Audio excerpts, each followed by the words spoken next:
Good evening, everyone, from Constellation Field in Sugar Land, Texas, south and west of Houston. The Lancaster Barnstormers and the Sugar Land Skeeters continue their marathon series coming out of the All-Star break. Well, everybody else in the Atlantic League got to face a new opponent last night. The Barnstormers down here for a fourth consecutive game, and tonight is the fifth. This, however, has been a very productive series so far for the Barnstormers. They have taken 3 out of the first 4 last night.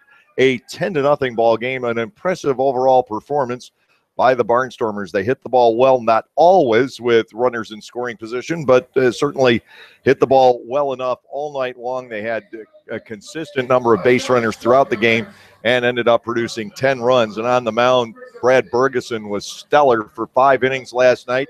He's getting set up, though, for that important start on July 28th. So Ross Peoples does not want to overextend Bergeson right now. He came out after 5, and Kevin Munson threw a couple of innings last night. Howie Downing and Daniel Moskus wrapped it up. The Barnstormers with the clean slate last night and the 10-0 victory in the 4th game of this 6-game series. But once again, it is time for the Lancaster Barnstormers to make an adjustment. Yes, another member of this ball club has been signed by a major league organization, and that this one is really going to be tough to fill in.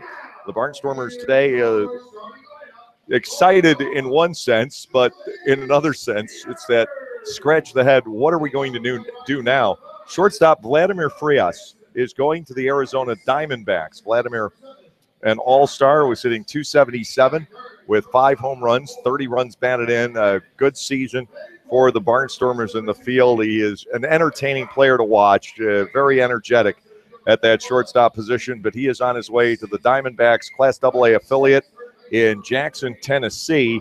So a big hole for the Barnstormers to fill. Nate Coronado will move over to the shortstop position tonight. The Barnstormers will get a look at him there and see what he's capable of doing at short, but also they are in the process of shopping for infielders, and my understanding is that along with an outfielder that's joining us when we get back home, that they have come up possibly with an infielder for this weekend as well. So the Barnstormers will have to bridge the game tonight and the one tomorrow morning here with what they have on this trip to Texas, reinforcements on the way when the ball club gets back home. The Barnstormers will have left-hander Tommy Shirley on the mound tonight. And Shirley is still trying to feel his way into this season. He was on the shelf for better than 2 months with a shoulder ailment. He looked so good in spring training, and the Barnstormers manager Ross Peoples hoping that the Tommy Shirley we got to see during the exhibition games will reemerge in his second start coming off the injury, and he will be able to extend himself, go more innings as the time goes by. His mound opponent tonight is the human beanpole, Jake Hale, who goes 6'7" and 190 pounds. Hale has put together another very good year here in the Atlantic League. He is 5-2 with a 2.67 earned run average. He has 1 win against the Barnstormers over the course of the season. He's a guy, he's going to come out. He is going to pound the strike zone here this evening. That is the pitching matchup. Earlier today, I did have the opportunity on his way out the door to speak with Vladimir Frias and go over his time here in Lancaster and what this has meant to him. I'll be back with Vlad in just a moment on the Lancaster Barnstormers YouTube channel. After you juggle the kids, sports, homework, housework, and squeeze in a moment for yourself, there isn't much time left to plan activities to keep your family having fun together. So give yourself a break and head to Strasburg Railroad, where the 45-minute steam train ride is just the beginning. There are family-friendly train events, vintage baseball, shop tours, a steampunk weekend, plus our popular Day Out with Thomas trains. The fun is as endless as your imagination. Reserve your tickets at StrasburgRailroad.com.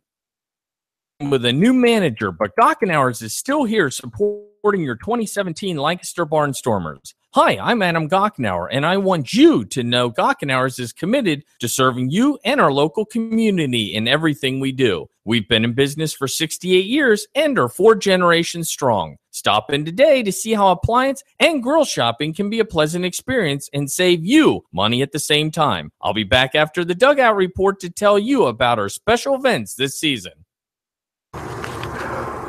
Welcome back to this edition of the Gockenauer Home Appliances Dugout Report. And joining me is a guy I told you I was going to catch up with this week, but the reason today is somewhat different. That's shortstop Vladimir Frias.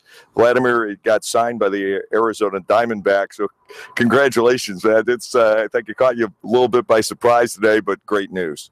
Yeah, man. First of all, I just want to thank God for, giving me this opportunity, and thank you for the Lancaster organization for having me and, help me to keep going on my dream. Yeah, you have a chance to go back. This is the first time in 4 years. You've been traveling the independent baseball circuits now since 2013. So it just shows that dream can stay alive. Yeah, man. As long as you keep playing, you always got a shot. You just got to keep playing and never hang it up. Yeah, you've had a good year going here. You've played shortstop very well. You've been out there day in and day out, which I know you said to Ross you wanted to be. You didn't want to have many days off, and you've gotten the job done. You've been part of a pretty good infield, and I think you may have surprised everybody in this league with how well you hit the ball. 5 home runs, but you've been very steady at the plate. I really have any problems hitting the ball, but since I play really good defense, people don't really pay attention to my hitting. So maybe that's why my hitting sometimes get caught off guard. But like I said, I've been working really hard to be in the point that I'm at right now, especially at the plate. So I'm really happy for the results, and believe it or not, I take pride on my offensive skills too. And I think you do. I think we've seen that. You've had some huge hits for the Barnstormers this year. How exciting was it to get to the All-Star game and be part of that in Somerset last week? It was really exciting, man, because I felt like a kid again. Like I was just having a blast out there. I didn't really care about the results or anything. I was just having a good time with all the teammates, and I got to meet a lot of new people that I and stuff, but kind of didn't know what kind of person they were. But it was a really nice experience, and that's something that I'm really, really, really grateful for, because not everybody, especially the place where I'm come from, have the opportunity to be around that kind of talent. Yeah, a couple of Facebook Live posts I saw from the All-Star game. It looked like you were having fun, signing autographs and everything else. Yeah, man. I love doing that. I like to interact with my fans. And, I got a lot of fans from back at home that they really look up to me, and I like to show them how we do things out here. And also to the guys coming up, that's kind of like a motivation for them, so they can keep playing hard. Yeah, you mentioned where you're from. Tell us a little bit about growing up in the Dominican Republic. We hear so much about the love for baseball there and how important it is to everybody down there, how important it is to the kids down there. But give us your firsthand experiences of what it was like growing up playing baseball there. It depends how you see it. Baseball is what we breathe, what we eat. It's everything for us back at home. And as far as what I remember I grew up with a glove under my arm, since early ages. My dad and my uncle, my cousins, all of us, we used to play, and it gets a little rough, but we do it because for the love of the game, and it's really, really, really, really fun, playing the game down there. It's kind of like back at home, it's either you play baseball or you play baseball. You got no shot. Yeah, I think that's what we've heard. Now, you did something not everybody from the Dominican Republic has a chance to get to do. You came to play college baseball in the United States. What prompted that decision? My mom. She wanted me to go to school, but I always wanted to be a ball player. My dad wanted me to be a ball player, so I chose to, kept both happy. So I went to school and I played ball. Yeah, of all places, the middle of Tennessee. How well accepted were you there?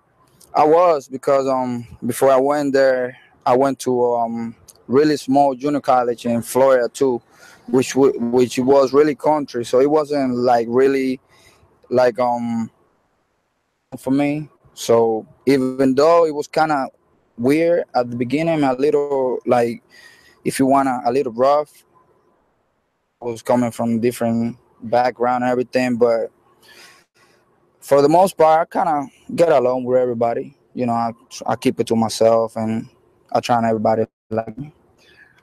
You know, and I always got the impression that was certainly the case in this clubhouse. Everybody did like you. You have a sort of a charming, dry sense of humor, and I think that fit in very well. Are you going to miss these guys? For sure, man.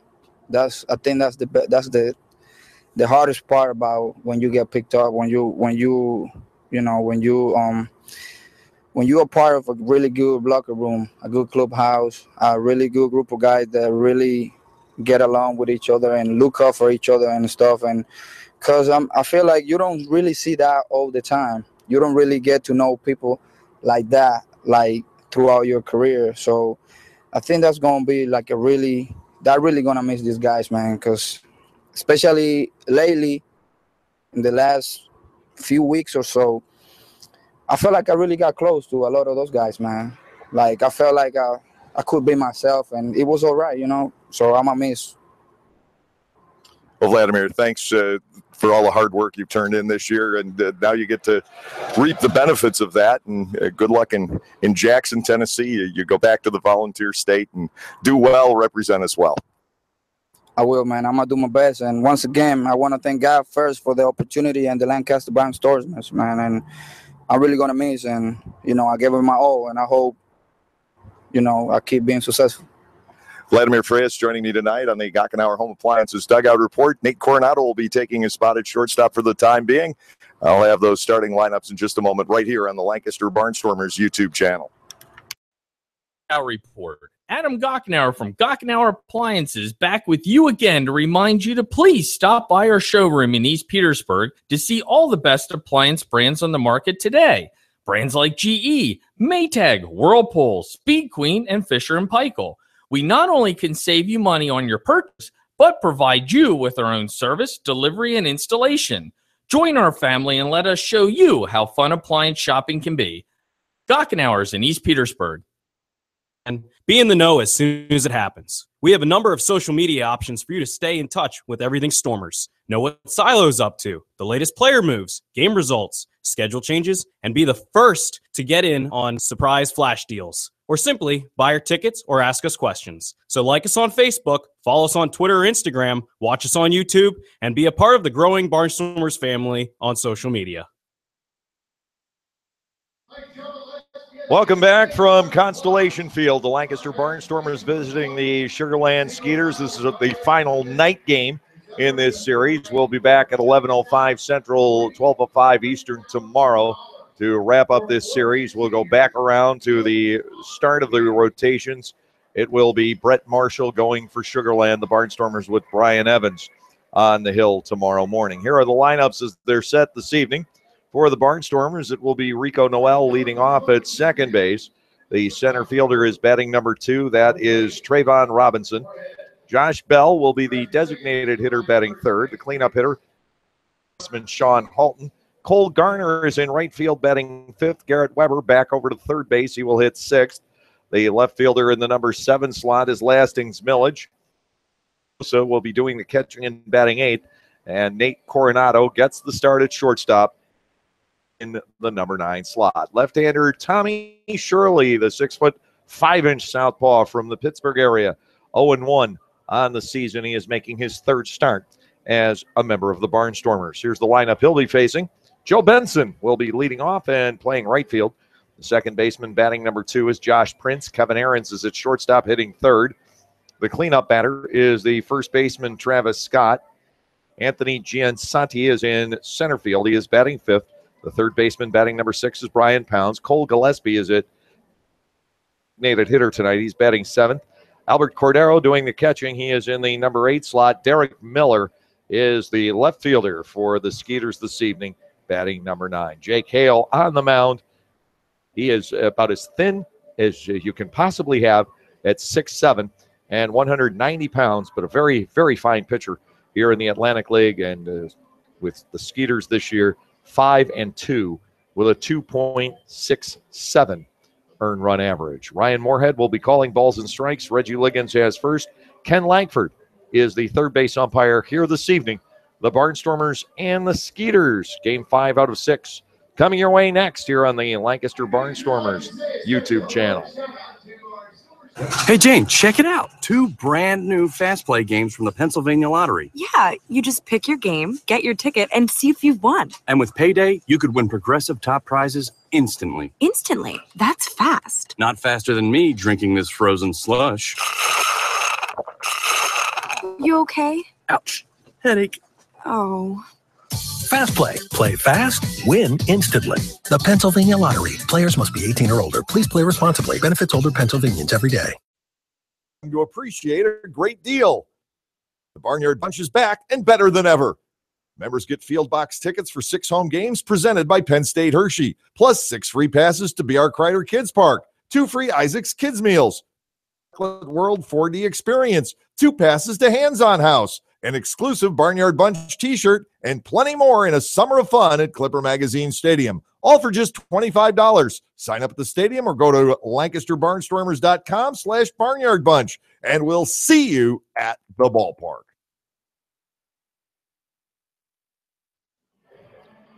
Well, once again, it is warm and muggy with the wind blowing in from right field. We had just a spattering of rain, a couple of rumbles of thunder earlier today. It's been almost a daily occurrence since we got into town last Friday, but only on Saturday have we had any kind of interruption to the plans as far as games have been concerned, with a 2-hour rain delay back on Saturday evening. We're in the clear tonight. We should be in the clear for tomorrow as well. Tommy Shirley and Jake Hale, the opposing starting pitchers here tonight. Then the morning game tomorrow, the Barnstormers have the night off tomorrow night. They can enjoy Sugar Land, Texas, but how much they'll be able to enjoy it tomorrow night, well, you can't enjoy it too much when you have a 3:15 bus to the airport, and I'm sure that some folks will not go to bed tomorrow night. It's awfully rough to get up at about 2:30 in the morning and get ready when you're on the baseball schedule. The Barnstormers are off on Thursday night, so just the flight back to Texas, from Texas, I should say, all the Barnstormers will have to take care of between the end of the ball game tomorrow and getting to the ballpark for batting practice and the like on Friday afternoon. The Long Island Ducks are coming in, and it is a huge weekend at Clipper Magazine Stadium. The Farm Show is coming up this weekend, and there is a lot entailed this weekend's events. We have Friday night, Saturday night, and Sunday afternoon. They are all packed events. It all kicks off with Friday night's series opener against the Long Island Ducks, and we're going to have a post-game concert on Friday night. And of course, if you're having a Farm Show weekend, you almost have to have country music, don't you? Well, that will certainly be the case on Friday evening. And Lolo Chariot performing in one of our post-game concerts, which I think is one of the great additions to the schedule here this season. They're very enjoyable. They keep the ballpark hopping after hours. The Friday nights that we have those. And then Saturday night, we've got fireworks. And also coming up on Saturday night, it is the game-worn jersey auction presented by PSECU. Sunday, Kids Run the Bases presented by Domino's, and Kids Helping Kids, so on and so forth. And the appearance by the Cowboy Monkey Rodeo. And I know a lot of folks who enjoy coming out to see that. Right now, we're going to send you down to the field, and here are our opening ceremonies. Please remove your hats as we honor America with the singing of our national anthem. It is performed this evening by members of All Saints Catholic Church.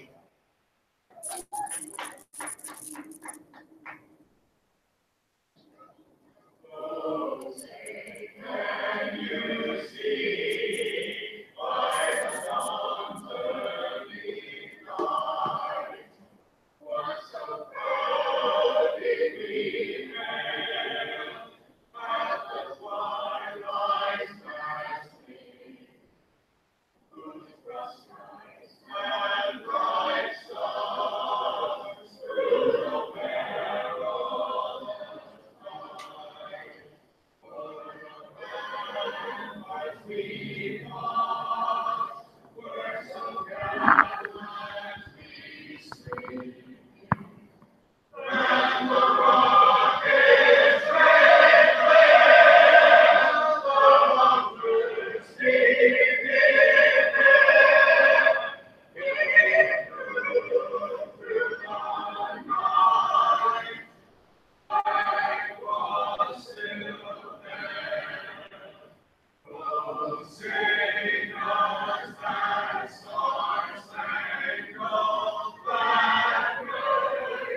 Our national anthem this evening at Constellation Field.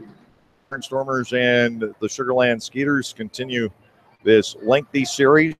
The league got away from it last year with everybody making 3 separate trips down here to Sugarland. That got a little bit hectic with teams coming and going and some added expense.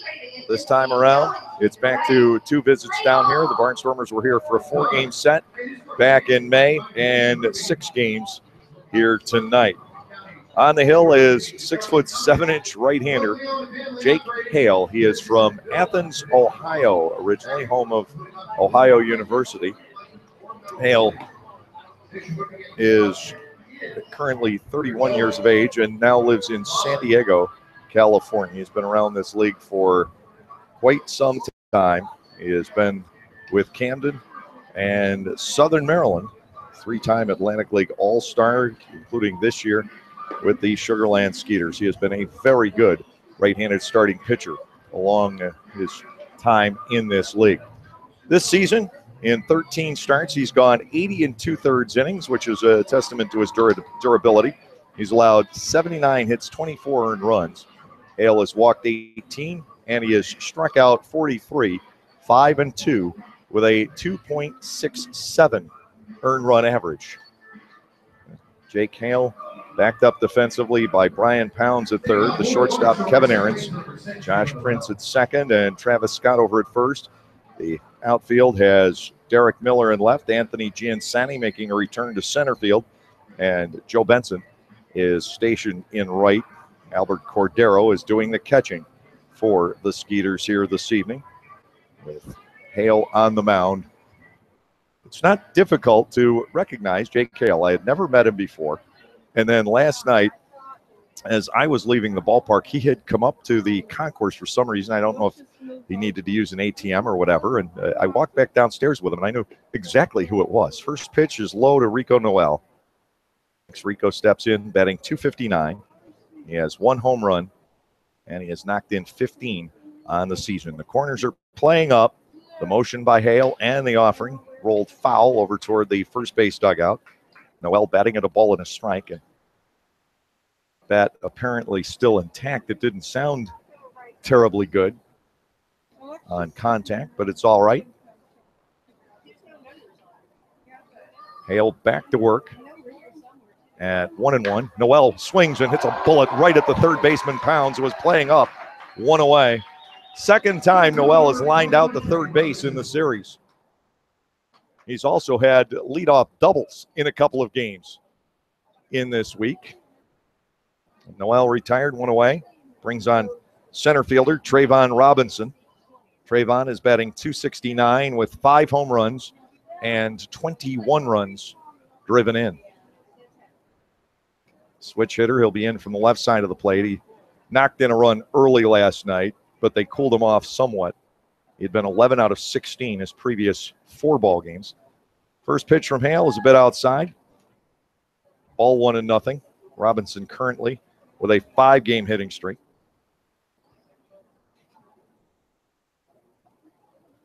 Hale comes back 1-0, and that's bounced on the right side. Easy play for Travis Scott as Robinson just hit the top of the baseball off the end of the bat. 2 outs. That one 3 unassisted. Designated hitter Josh Bell will step in. Bell is 5 out of 22. He has that 1 home run on his first at bat of the year. Kind of surprised everybody, probably even himself, back in York with that home run. Having come off the bench in an emergency situation after both Robinson and Frias had been ejected in the ballgame. Here's the wind by Hale and the Bell. It is low. Ball 1, no strikes. Sean Halton, the Barnstormer first baseman once again, waits on deck.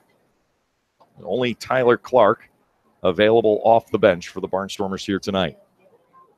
Ball 1, no strikes. Lined toward the middle and a clean base hit for Bell. Josh is on with 2 outs, and Halton will step in. D6, 16 home runs, 51 runs batted in. Barnstormers have not homered in this series. That's amazing when you consider the fact that they have scored a total of 26 runs in the 4 games here, and they've done it without a home run. They've had several doubles. Halton's had a triple. Garner's had a triple, but nothing has left the ballpark, at least not in fair territory.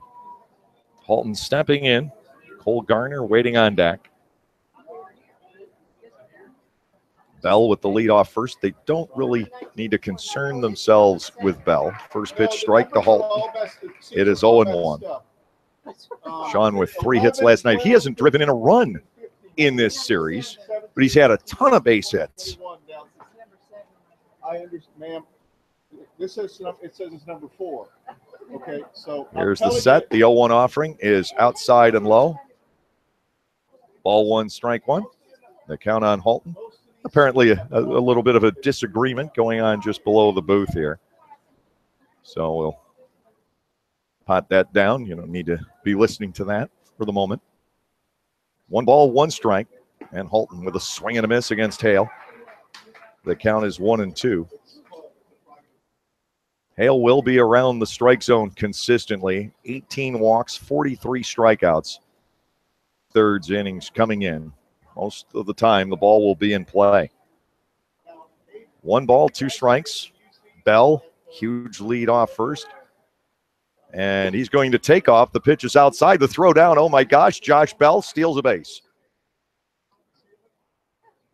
Well, supposedly he had a bum knee, but he takes off. They needed to concern themselves after all. You can't be a barnstormer this year unless you steal a base. So Bell joins in.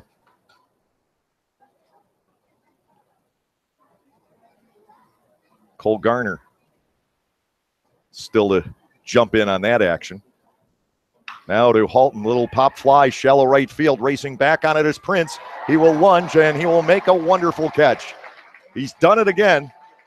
The ball not hit well by Halton. He can't exactly grouse about his tough luck, but that had a chance to get down. Prince was playing toward the middle, sprinted over, made that catch on the dead run about knee high, staggered. The ball started to slip loose, and he was able to secure it. That ends the inning. No runs on 1 hit with no errors. Left on base. We'll go to the bottom half of the first inning here at Constellation Field. Barnstormers nothing, and the Sugarland Skeeters are coming up.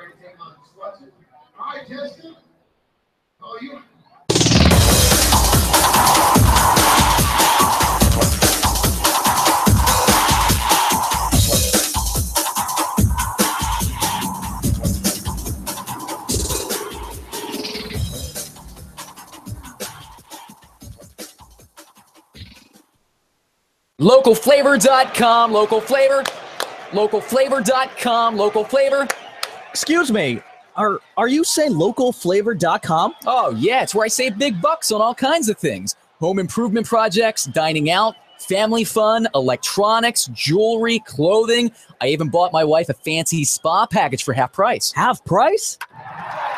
Yep, you know all the deals you find in Clipper Magazine. I love Clipper Magazine. Well, they're all on localflavor.com too. And you can get them right on your phone thanks to localflavor.com's mobile app. Here, take a look. Well, this app is amazing. Look at all these restaurants, amusement parks, car washes, fitness centers. This is worth sharing about. Exactly. Localflavor.com online, the Local Flavor mobile app, and Clipper Magazine together. It's like a triple play. Do the cheer again. I'm in. Localflavor.com, local flavor. Come on, everybody! Localflavor.com, local flavor. Localflavor.com, local flavor.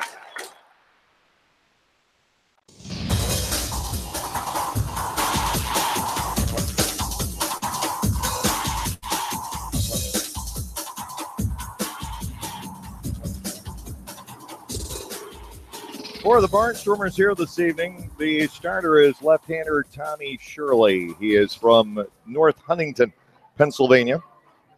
A 6'5" tall left-hander out of the Houston Astros organization. Largely, he spent part or all of 3 seasons in AAA, which was Oklahoma City when he began, and then a couple of seasons in Fresno in the Pacific Coast League. Not all that far from here, AA Corpus Christi. Back in 2014, he was 7-3 with a 1.88 earned run average around that call-up, that first one to AAA. Shirley goes 225 pounds. He is 28 years of age. ended up last season, moving over to the Detroit Tigers organization. A brief stay here. He's been a Barnstormer since prior to the season, but injuries have really short-circuited Tommy Shirley's 2017. First pitch, high and outside to fielder. Benson at 234 with a couple of home runs and 16 knocked in. Shirley comes back, gets a slow bounder foul up the third base side, and Gary Gaetti will let the bat boy take it. It is 1-1. Shirley's numbers are not attractive. 13 hits, 10 earned runs in 9 1/3 innings with 7 walks and 5 strikeouts. But during spring training, there was indications that this guy has the opportunity and the ability to be very, very good. His pitch well inside, knocking the legs out from underneath Benson. It is 2-1. So he's going to be given an extended chance here to see just what he can do. 2-1 offering on the way. It's fouled off. 2 balls and 2 strikes. I think the herky-jerky motion, which he has, if you've watched Tommy pitch, you know exactly what I'm talking about. There are arms and legs flying everywhere. I think that's his best friend, but also it can be his worst enemy. Motion like that, not necessarily smooth, and it can lead to some mechanical troubles over the years. Ground ball, shortstop. Nate Coronado chasing it in. He'll pick it up and fire. Getting Benson. Coronado found right away. In the past, it's not unfamiliar to him. But his first time there as a Barnstormer, he has been at third base for the past couple of nights. He's hit the ball extremely well. Josh Prince, the second baseman, coming in. Prince is hitting .246 with 6 home runs, 33 knocked in. He's already taken away a run tonight, making a very nice play, a running catch, a Halton pop fly into short right field. Shirley to the plate, and Tommy is low, ball 1 and no strikes. Product of Xavier University is Tommy Shirley.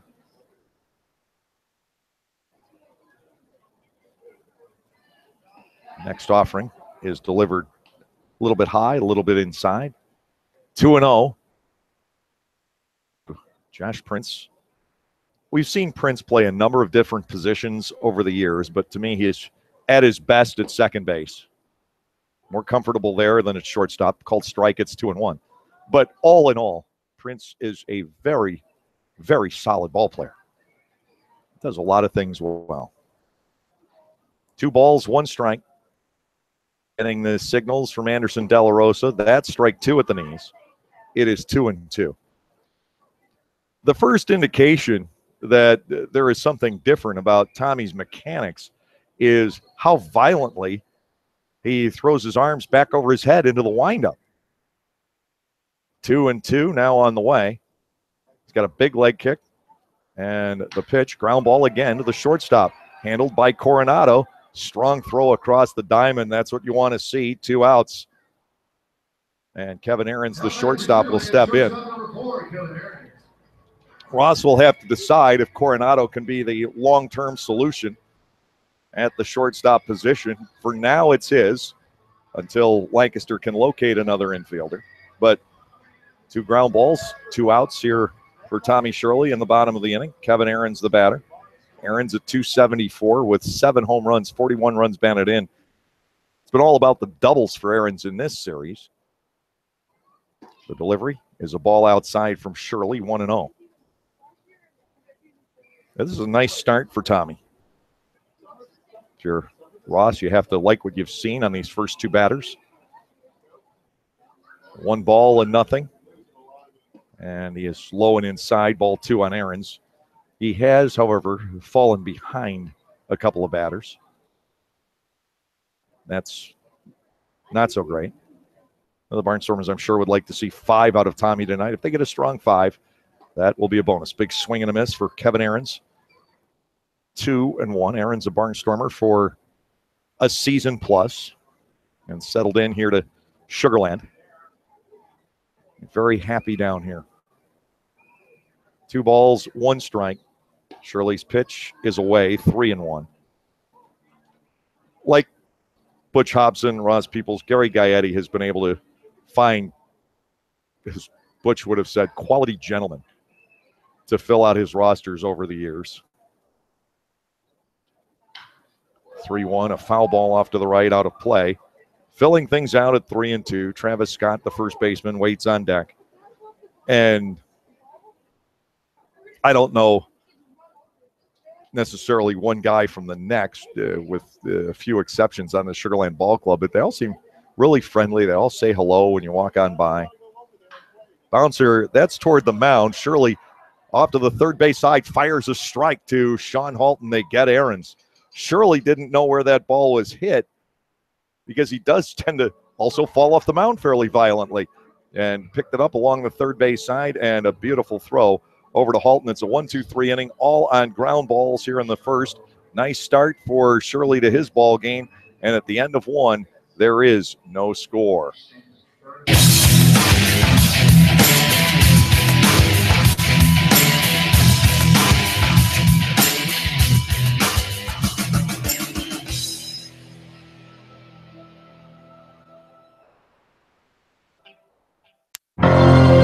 Celebrate the history of our national pastime at the National Baseball Hall of Fame and Museum in Cooperstown. See priceless treasures that will bring your baseball memories to life. Cooperstown is where you, your family, and your friends can relive baseball's greatest moments and honor the all-time greats of the game. Plan your family visit today at baseballhall.org. Not only does the Federal Tap House have the largest selection of craft draft beers in Lancaster City, they have amazing food to go along with those elite beers. Open every day for both lunch and dinner, their menu has something for everyone, including a special lunch menu available every Monday through Friday, as well as their normal menu. So when you're in the mood for great wood-fried pizzas, handcraft coal-fired burgers, or our all-inspiring duck fat fries, head over to the Federal Tap House. That's the Federal Tap House, 201 North Queen Street in downtown Lancaster, open by 11:30 every day of the week.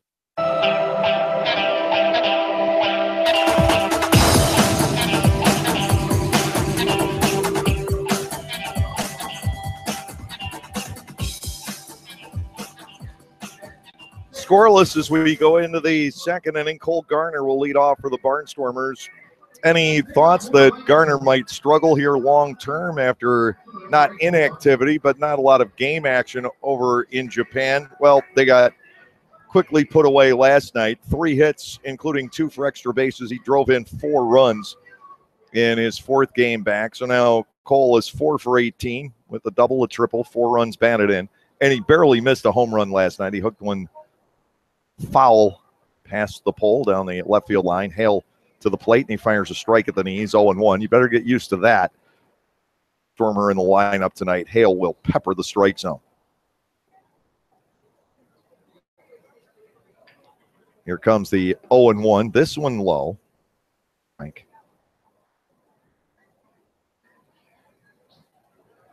Hale's mechanics a little bit more standard than those of Tommy Shirley. Here's the line, next offering, fouled right straight down at the plate by Garner. 1-2. Picked up the ball. I thought he was going to replace it with a dime, the way it looked. 1 ball, 2 strikes. Garner playing right field tonight. Garrett Weber's on deck, and then Lastings Millage. Hale into the motion. 1-2. It is low. Garner batting 2 balls and 2 strikes. Sugarland has had fits with Weber. He has driven them nuts. Here's a 2-2. Fouled at the plate again. Rolling away by all of about 2 feet. And this time, Garner just swats it away with. Cole continues at 2-2. It looks like he has some pretty good sinking action out there. 2-2. Arm angle dropped down a little bit. It swung on and fouled back. A 2-ball, 2-strike count. No score, top of the second. The Barnstormers got a man in the scoring position last inning on a 2-out single by Josh Bell. And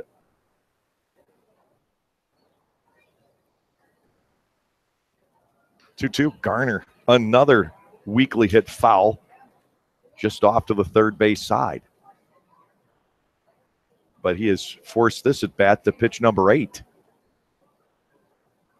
Hale threw 12 pitches back in the first inning. Shirley 16 before getting 3 ground ball outs. Here's a 2-2 just inside. Garner up there at 3-2.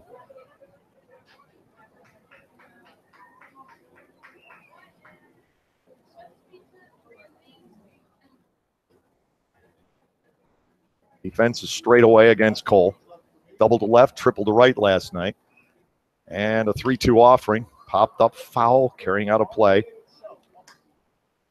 Earlier in this series, Derek Miller had a 14-pitch at bat against Jarrett Leverett.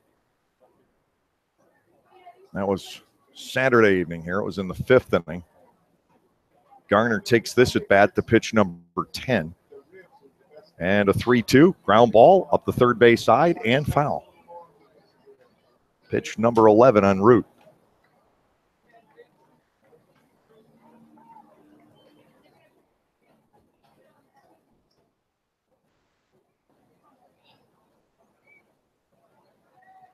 Hale signed originally with Arizona. He's been in this league since 2013. Garner has worked out the base on balls. Hale does not seem terribly pleased. An 11-pitch walk. And so often, that can lead to a big inning. Garner is on board.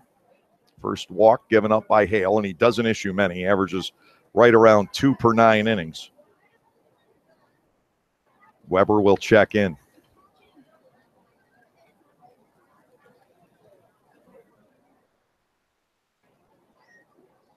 Hale's overall Atlantic League record, 30-20. To Weber, first pitch, fastball at the letters.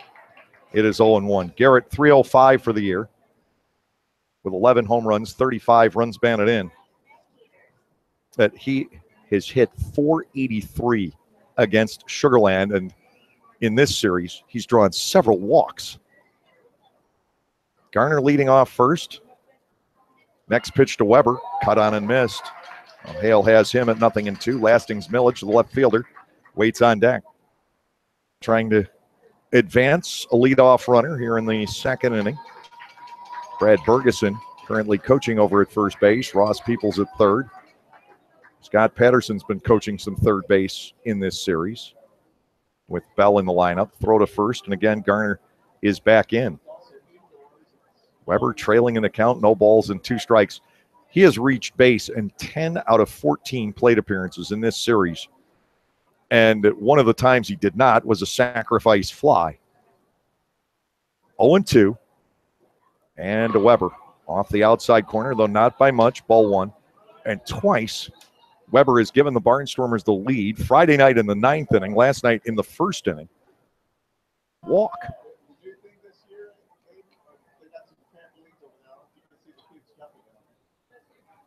He awaits the 1-2 from Hale. The set, quick pickoff throw to first, and Cole Garner is in trouble on this one. They have him in the rundown. He'll be tagged out by Prince. The Barnstormers have had a couple of runners picked off in this series. Quick feed on the part of Jake Hale, a good move to first. Garner was frozen over there. 1 ball, 2 strikes to Garrett Weber.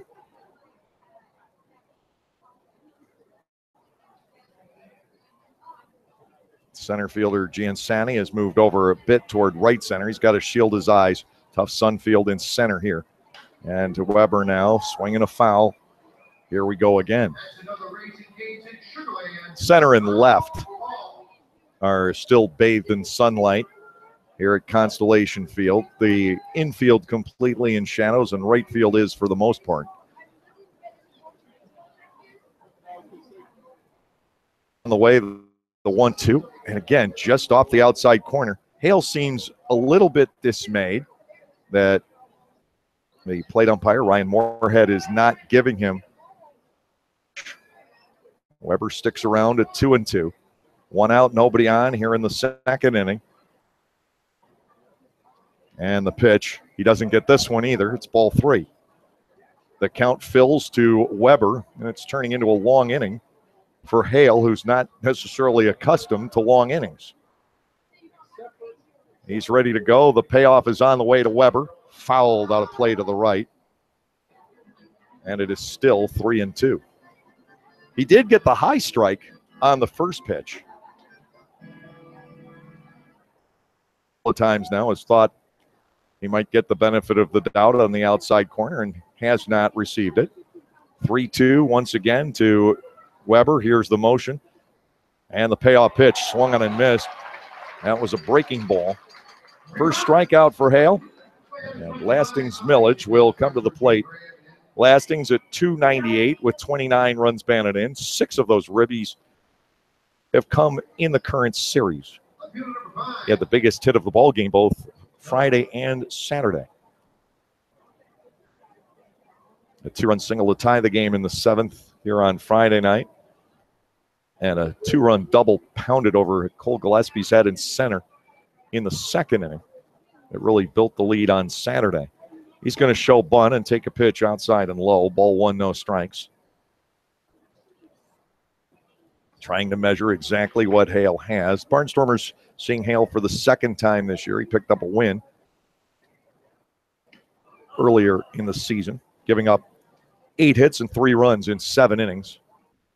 Hale's a guy that you can just about count on for a quality start or close to it every time out. 2 balls and nothing now on Millage. This inning is highly out of the ordinary. 21 pitches, a walk and a strikeout. To Millage, 2-0. That's a strike to the outer corner, now 2-1. Pair of base runners so far for the Barnstormers against Hale.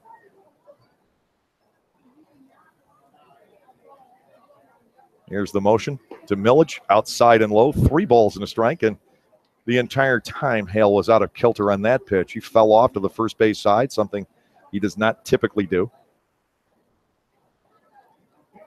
3-1, and that is ball 4 inside. Millage with the base on balls.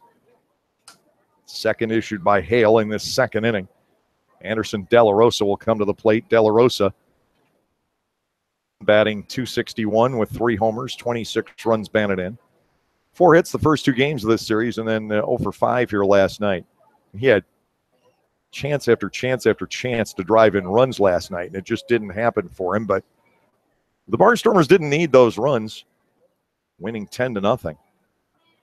He had 1 bases loaded opportunity 2 other times, runner at third base and 1 out. Hale fires, that's up and away, ball 1 and no strikes.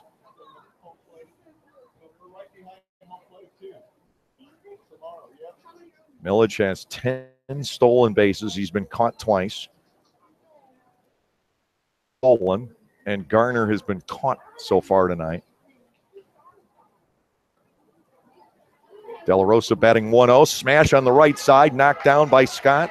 He scrambles after it, picks it up, and gets the out, 3 unassisted over at first base. No runs, no hits, no errors. The Barnstormers leaving 1. We'll go to the bottom half of the 2nd inning. There is no score.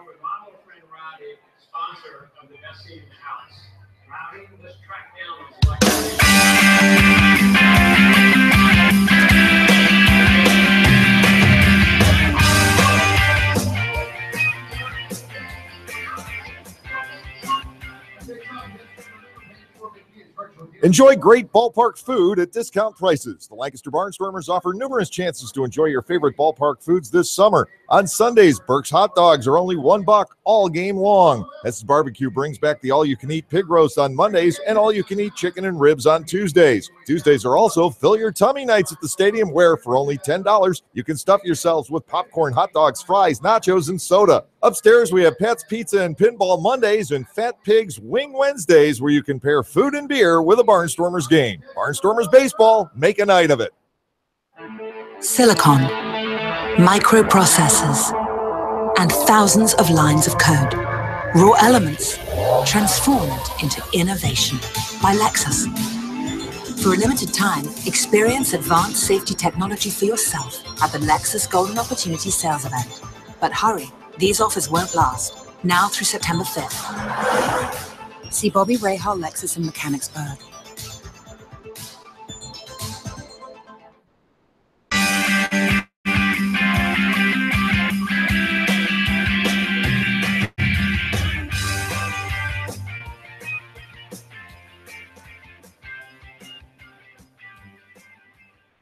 Taking the ball game into the bottom of the second inning. Travis Scott, Anthony Giansani, and Brian Pounds are the scheduled hitters. Shirley recording 3 ground ball outs back in the first inning. The Barnstormers had Vladimir Frias for every inning at shortstop since the game he got ejected.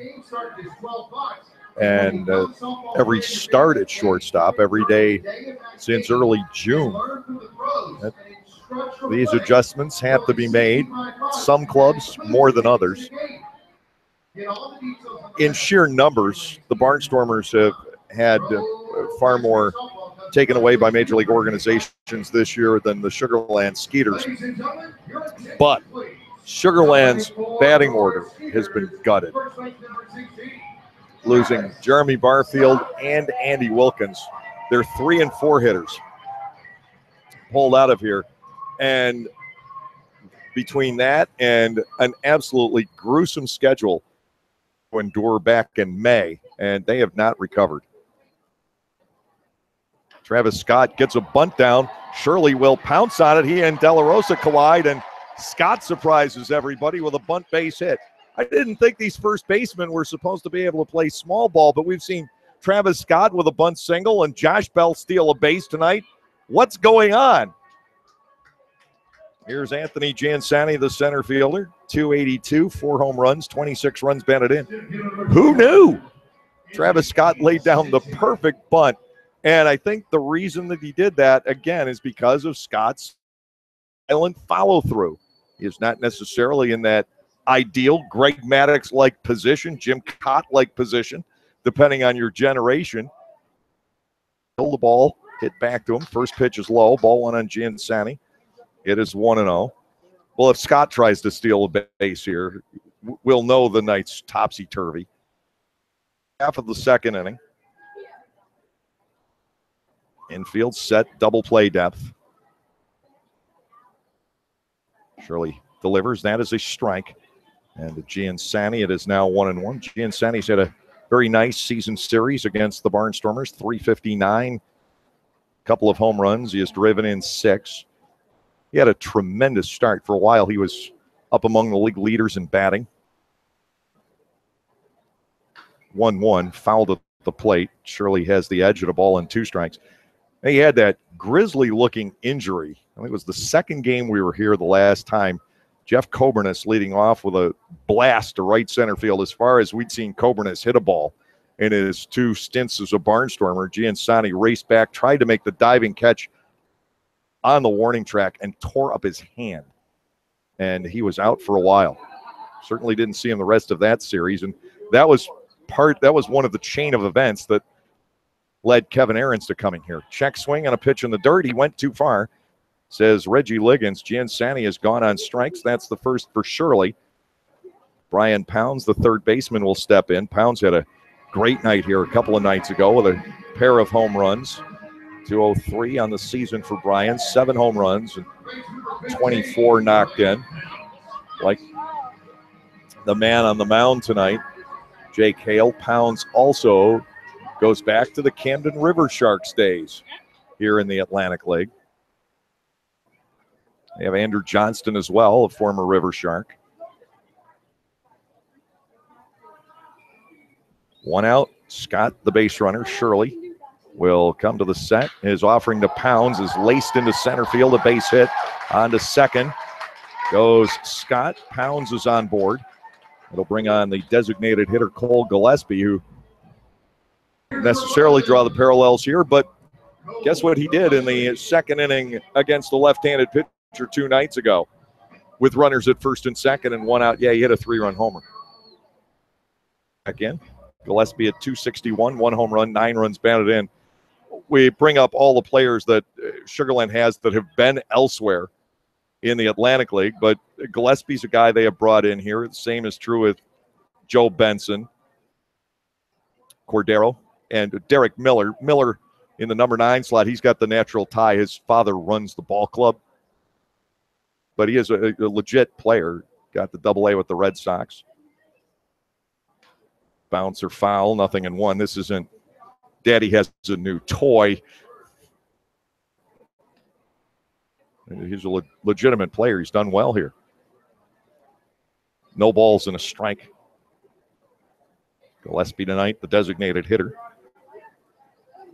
Scott at second, Pounds at first. 1 out, lower half of the second inning. A scoreless ball game to this point. Shirley comes to the set. Here's the pitch. It's down and away. Stopped by De La Rosa.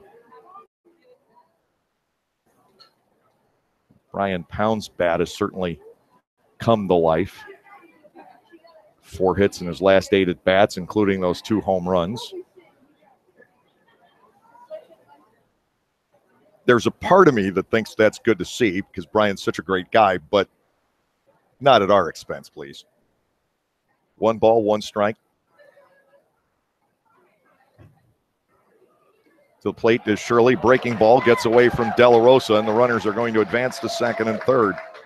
That should be a wild pitch. We'll double check the official log to be certain. But now an opportunity for the Sugar Land Skeeters to strike. Here in the second inning, the Barnstormers will bring the infield in. Gillespie is batting at 2-1. Scott up to third. Pounds is ahead to second base. And we've got to wait through the 5 to 10 second delay for it to be posted. Bouncer to first, taken by Halton. He freezes Scott, and the ball and the glove go right to the bag. 2 outs. That is huge for Shirley. The first pitch after the wild pitch, he gets a weak ground ball to first base. The wild pitch still definitely costing the Barnstormers, though, because that's an easy double play if the runners are still at first and second. And, in fact, it was a wild pitch. Now I can tell you that for certain. Gillespie retired. The switch-hitting catcher Cordero steps in, 240, with 3 home runs and 20 runs batted in on the year. 2 runners in scoring position. Shirley certainly is not out of the woods yet.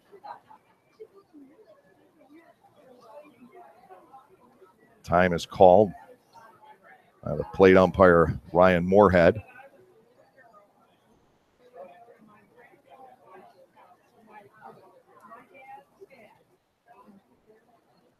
So this is a big batter with 2 outs in the inning to Cordero. It bends low, ball 1.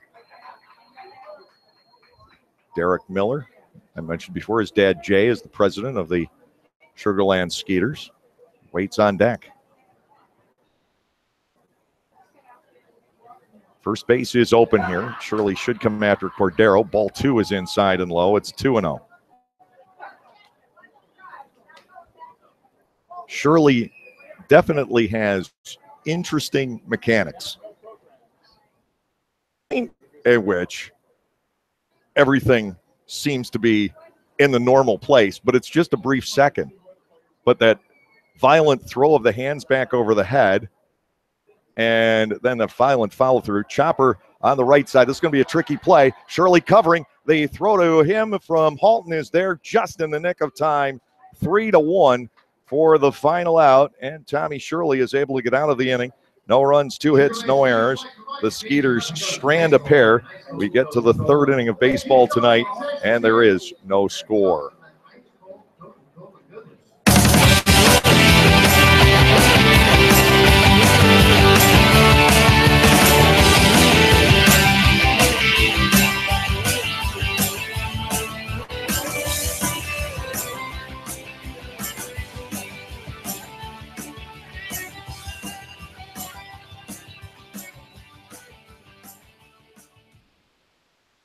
Bible College has been around since 1933, but did you know that they offer degrees in much more than just Bible? LBC offers degrees in criminal justice, business, professional counseling, and more, as well as graduate and seminary degrees in areas like Christian care, chaplaincy, education, and leadership studies. To learn more about LBC and the programs they offer, visit lbc.edu. That's lbc.edu. Enjoy baseball and music this summer at Clipper Magazine Stadium. No matter what your taste in music might be, we have a night for you. Rock, oldies, country, funk, jazz. We have it all covered over 8 weekend nights this season. Each of those evenings will kick off with a Barnstormers game at 6:30. Following the baseball action, music will take the spotlight to complete our entertainment doubleheader. Check your Lancaster Barnstormers pocket schedule or our website at www.lancasterbarnstormers.com to check out the concert dates. Barnstormers Baseball. Make a night of it.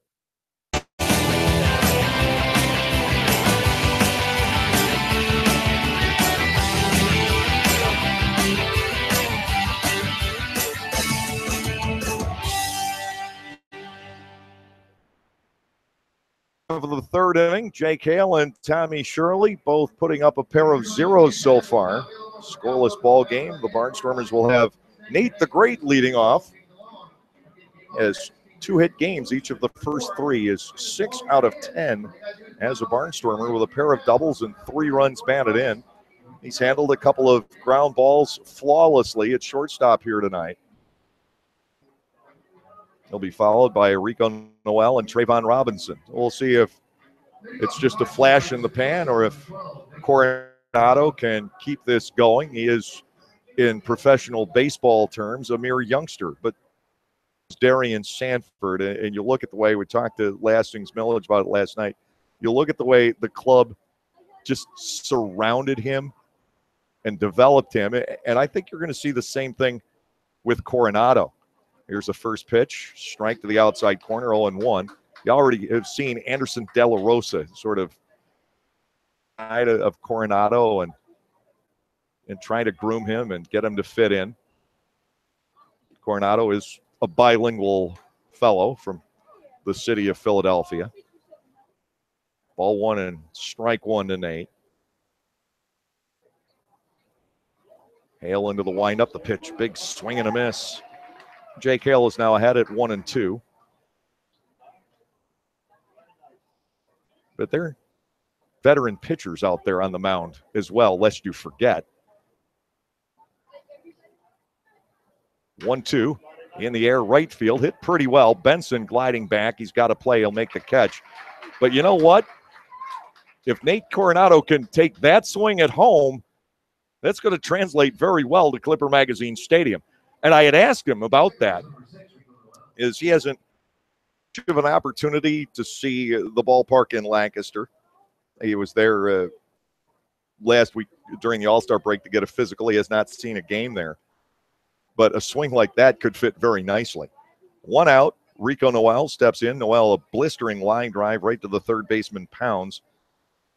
Hardest hit ball of the game so far on either side.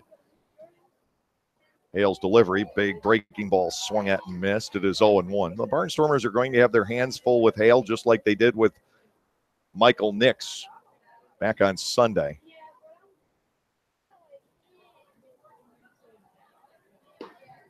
Strike 2 onto the outside corner to Noel. Robinson waiting to bat next. Lancaster with 1 hit so far. They've picked up a couple of walks. On the way is the 0-2 offering, and that's driven toward left center field. Streaking in as Giansani dives. The ball rolls away from him. Noel is racing for second base. That throw is offline and backed up by Hale in the middle of the infield. Noel with a sinking line drive into left center field, and the diving effort by Giansani allows Noel to turn it into a double. He has 3 of those this series. The Barnstormers get a runner into scoring position with 1 away for Trayvon Robinson. Great effort by Giansani. And after all, it is Rico Noel, and you figure, well, if you play it short, play it conservatively, he may very well steal second anyhow. So you might as well go for the catch. And I think that had to cross Giansani's mind at some point out there. Hale goes to work on Trayvon Robinson out on a 3 unassisted ground ball first time up. The pitch across the letters for a strike. It is 0-1. Noel was in front of the shortstop when that pitch was delivered. But either he was just bluffing to begin with or did not like the situation, and he ducked back into second. 0-1 to Robinson. Bell waits on deck. 2 switch hitters back to back. Hale keeping an eye on Noel and bluffs him back to second base. Rico went about halfway back and wait a minute. I don't see any white jerseys anywhere nearby. What am I doing? I'm not giving him the honor of going all the way back to the bag. 0-1 to Trayvon. Noel stays in place. Bouncing ball. That's fair over the head of the third baseman, Pounds. And down the left field line, Noel will come in to score. Robinson heads for second. He's in with a head-first slide. Double the other way down the third base line on a high bounder. And the Barnstormers have struck for the first run in this ball game, leading 1-0. Josh Bell stepping in with Robinson at second and 1 out.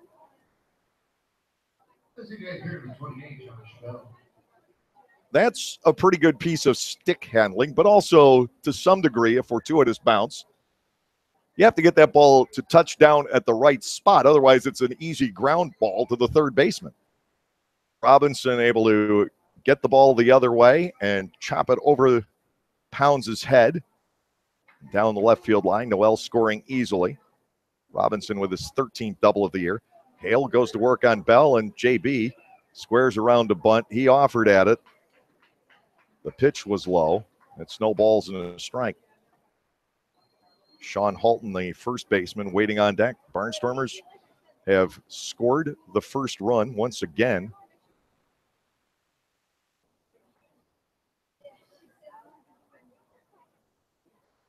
To Bell, he gets jammed, a foul ball back.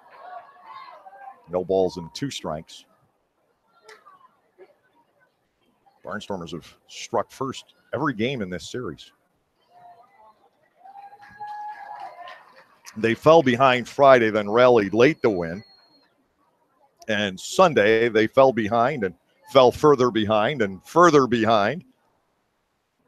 0-2. Bell tries to drag a bunt up the first base line. That is foul. And he becomes the here in the third inning. And I've got to wonder about that. If he's bunting with 2 strikes and 1 out, something's not right. Sean Halton will come to the plate. Halton popped up back in the first inning. If Josh Bell's not swinging there, something's wrong. That's not strategy. Halton now in charge of driving in the run. He came close in the first inning. Running catch. First offering is a strike to the outside corner. It's 0-1.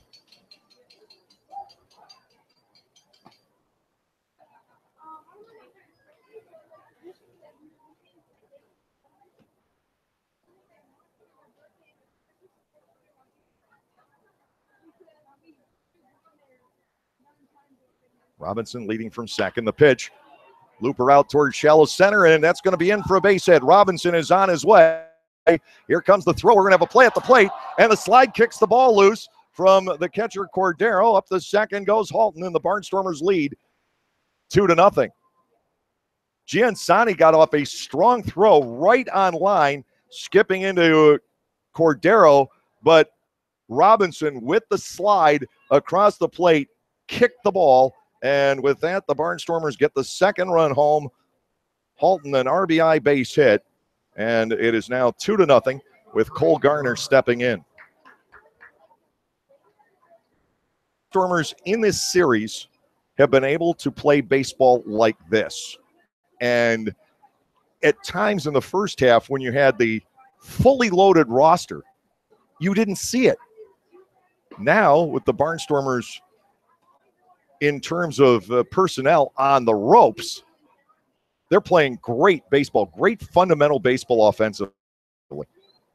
Ball 1 is outside to Garner, 1-0. Halton, the runner at second base.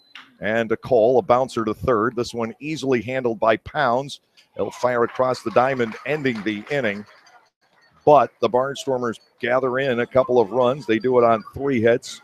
There were no errors in the inning, and 1 man was left on base. We'll head to the bottom half of the third. A little bit of a lead for Tommy Shirley.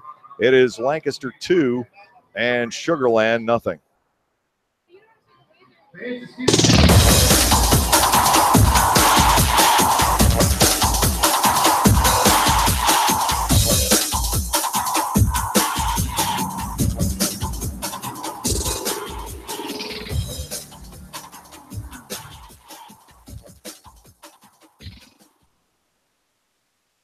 Celebrate the history of our national pastime at the National Baseball Hall of Fame and Museum in Cooperstown. See priceless treasures that will bring your baseball memories to life. Cooperstown is where you, your family, and your friends can relive baseballs and honor the all-time greats of the game. Plan your family visit today at baseballhall.org. Hey, Barnstormers fan, be in the know as soon as it happens. We have a number of social media options for you to stay in touch with everything Stormers. Know what Silo's up to, the latest player moves, game results, schedule changes, and be the first to get in on surprise flash deals. Or simply buy our tickets or ask us questions. So like us on Facebook, follow us on Twitter or Instagram, watch us on YouTube, and be a part of the growing Barnstormers family on social media.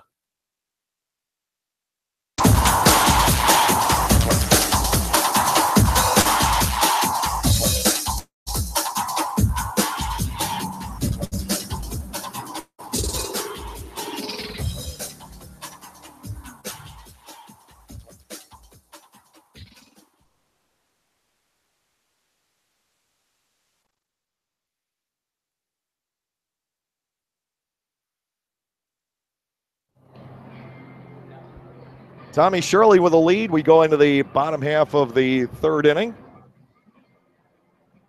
Mr. Ron Beam sat in with me for the last inning or so of the Beamer and Ike show. Ike was up here for a while last night.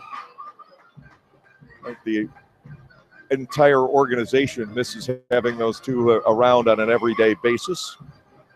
Tom Hurry, man, has done a great job filling in. I'm not taking over, I should say, not filling in, but taking over this year.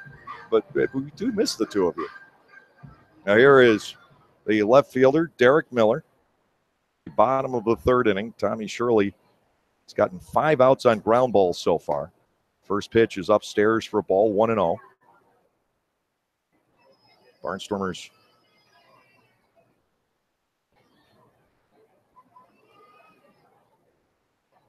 have grabbed the lead in the ball game. Next delivery is down and away for ball 2, 2-0 on Miller. 5 home runs. Scoreboard missed the second run.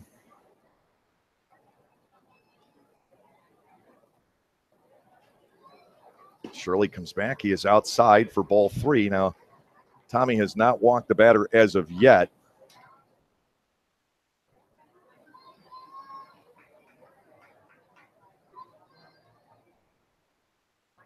Here comes the 3-0. Drops that nicely in the zone.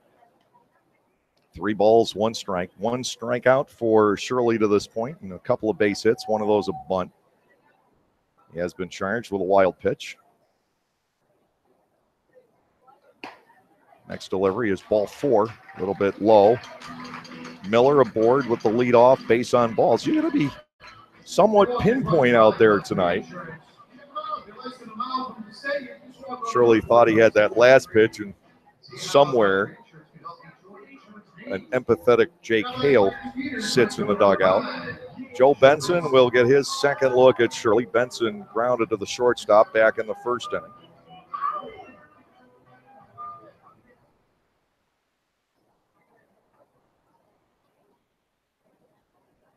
Infield set up, double play depth.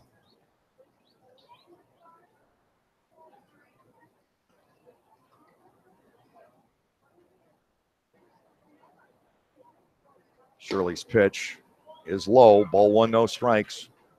Trouble brewing in the lower half of the third inning after the Barnstormers just take the 2-0 lead. They finally put the second run up and the 4th hit scoreboard out in left field. There's a ball belted out the left field. Way back it goes. The ball is out of here. A home run for Benson, just his 3rd of the season, and we are tied at 2. A line drive home run to left center field. The Skeeters have been able to reach the outfield walls here this series, whereas the Barnstormers have not. Just the 3rd of the year for Benson. We're tied right away at 2 apiece. Josh Prince, the second baseman, will step in. 2 nights ago, back on Sunday, the Barnstormers grabbed a 3-0 lead against Michael Nix in the second inning and Sugarland came out and scored 4 right away in the bottom of the inning. There's a bunt by Prince. Charging it is Weber. He'll throw, but that is not in time. Prince with a bunt single. That is the second bunt base hit for the Skeeters here tonight. This ball club is fired up. Kevin Ahrens coming to the plate with their team with 23 aboard. Scott Patterson is going to head on out and visit the mound.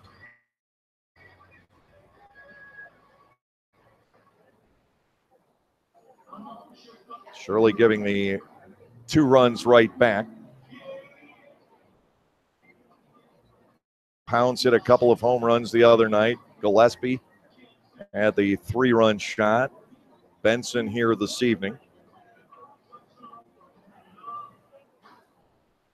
Your call went to the clubhouse as all of a sudden we see red jerseys sprinting across the outfield.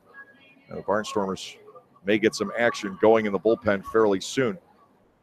They would like 4 or 5 innings out of Shirley tonight, but things have not gone well at the outset of the third. A 5-pitch walk to Miller leading off, and then Benson on a 1-0 count takes the ball out of the yard toward the playground. Single. And here is Ahrens. Shirley looking to spin this inning around pretty quickly. Nobody is throwing yet down in the pen. Left-hander comes to the set and to Ahrens. Ball 1 is low, 1 ball and no strikes.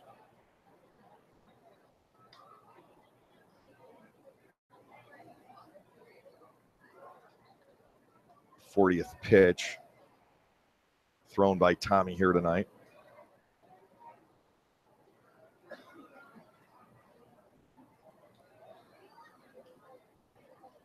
Now to Ahrens. That's ball 2 wide of the plate. It's 2-0.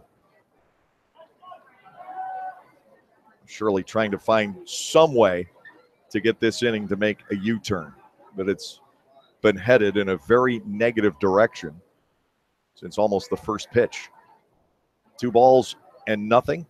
The count to Ahrens. Shirley out of the set, brings it home, and this is low, ball 3. There's already been a visit to the mound. Travis Scott, a left-handed batter, waiting on deck. He bunted for a base hit his first time up.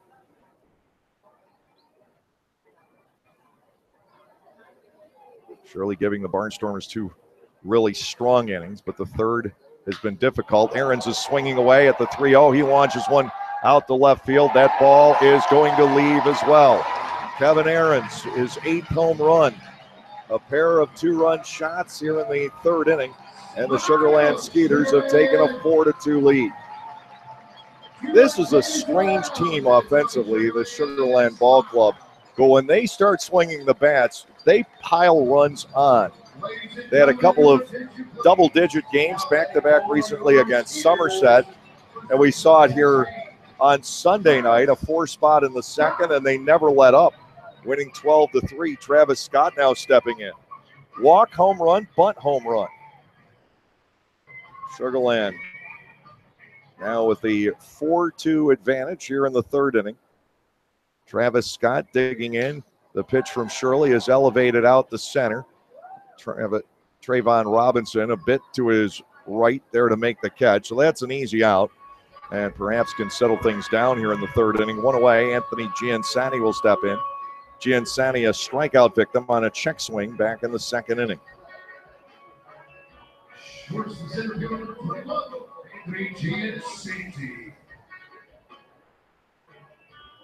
Eighth home run for Ahrens.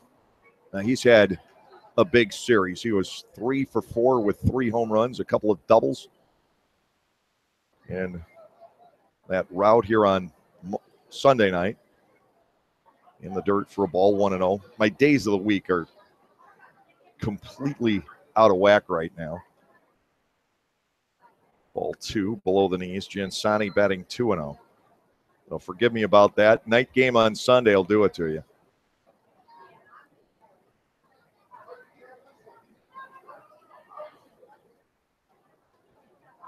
Ryan Pounds in the on-deck circle. Here's the pitch. Giansani, high bouncer toward third. Charging it is Weber, and it skips underneath his glove on the do-or-die try. Giansani is on board with Pounds stepping in. The only batter retired in the inning, the one lefty stick. Scott out on the shallow fly ball. Number 15, Ryan Pounds. That will be a base hit, credited to Giansani. Weber was going to have a tough time throwing him out, even if he makes that play on the short hop. Pounds stepping in. He singled into center field back in the second inning. The only hard hit ball off of Shirley in the first two frames. This inning has been entirely different. A couple of weak base hits, one a bunt, and 2 home runs to left.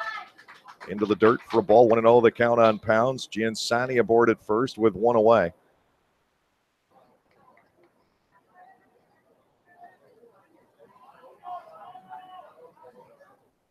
Shirley had a couple of pretty good relief outings against Somerset toward the end of the first half. Ball 2 is inside. It's 2-0 through back-to-back days.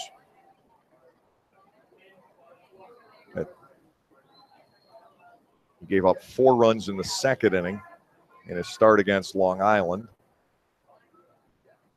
And tonight, 4 runs in the third. I wonder, Ross has to be contemplating at least putting him in the bullpen for a little bit if another starter emerges. Ball 3 is low, 3-0. The designated hitter Cole Gillespie waits on deck, but Ross and Scott are going to know what they're looking at a lot better than we know back here.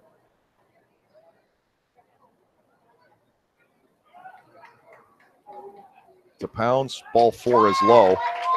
Second walk of the inning, and Cole Gillespie will step in. 0 for 1 on a ground ball. Every right-handed batter to step in this inning, all 6 of them reaching base. And now Tyler Clark is dispatched to the bullpen. The Barnstormers will begin to warm somebody up. Anderson De La Rosa out to talk to Shirley. Nate Coronado there as well. Coronado can serve as an interpreter, I suppose, though De La Rosa ordinarily, for my money, wouldn't need one.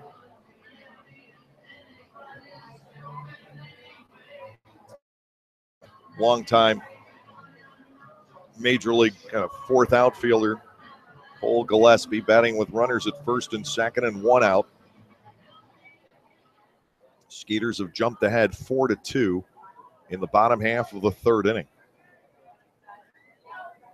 Shirley trying to find that ground ball magic again that he had working the first 2 innings. Good looking breaking ball for a strike. It is 0-1.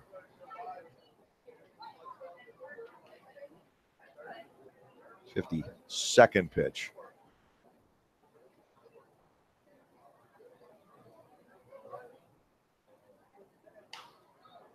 High pop-up foul, and Gillespie falls behind 0-2.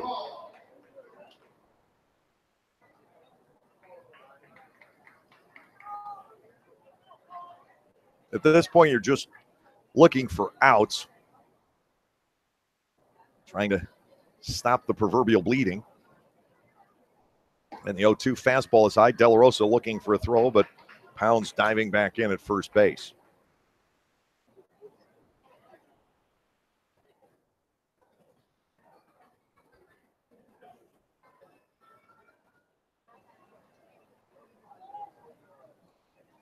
One and 2. Off-speed pitch, and this is thundered to dead center. Back on it goes Robinson. Trayvon with a play. He'll make the catch. Tagging from second is Giansani. He is on the way to third. Runners at the corners now with 2 outs. Albert Cordero, the catcher, will come to the plate. It's a big out for Shirley if he can get it. Barnstormers trailing by a pair. And you have to hope the offense can produce more against a very difficult Jake Hale. Barnstormers have been able to score a lot of runs in this series, so certainly not out of this game. At third is Giansani. At first is Pounds. 2 outs.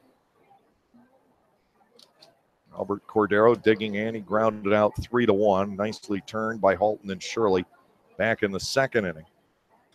Tommy will toss to first base. Pounds was already at the bag.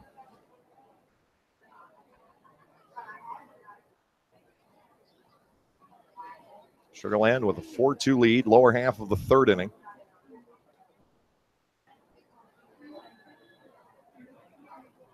Shirley glancing over toward first. He'll come to the plate, and Cordero stings a base hit out the left field, driving in another run. Giansani scores. Sugarland has picked up 5 here in the third inning. First and second, Derek Miller will come to the plate. Miller started it all with a 5-pitch walk. Ross Peoples is on his way, and that'll be the end of the night for Tommy Shirley. Gives up 7 hits, 5 runs. Departs with 2 more of his men out there. A 2 2/3 innings start for Shirley here tonight. I'm sure he was looking for more this evening, and the coaching staff was. Well, he's going to leave the Barnstormers with an early bullpen call here tonight. We've got the pitching change in progress, and we're going to pause for these messages.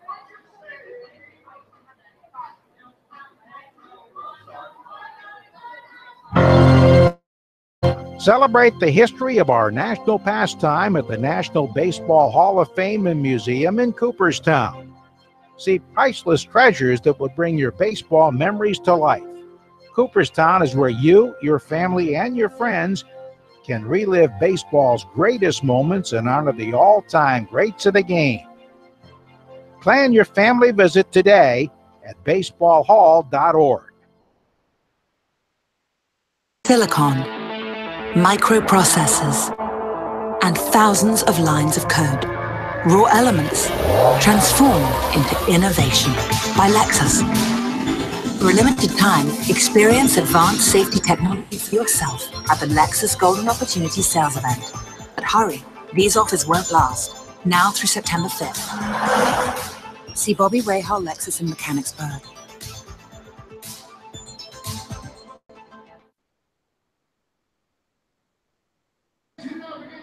RJ Hively taking over here in the bottom of the third inning as Tommy Shirley can't get through it, giving up 2 home runs, 2 other singles that did not leave the infield, a ringing RBI base hit by Albert Cordero, a couple of walks along the way.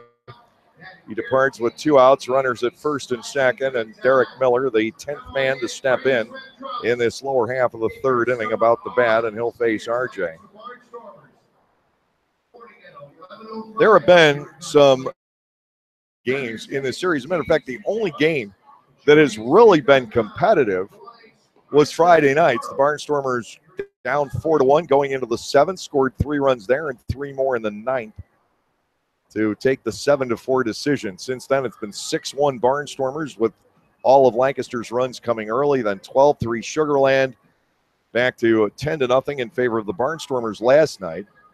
And now Hively takes over to face Derek Miller, up for the 2nd time in the inning. In his 31st ball game, he's 2-0 with a 4.31 ERA, 31 hits and 31 1/3 innings, 15 earned runs. He has walked 10, and Hively has struck out 40. The runner at second, Brian Pounds. The runner at first is Albert Cordero. 5 runs home, and a 5-2 Sugarland lead in the bottom half of the third inning.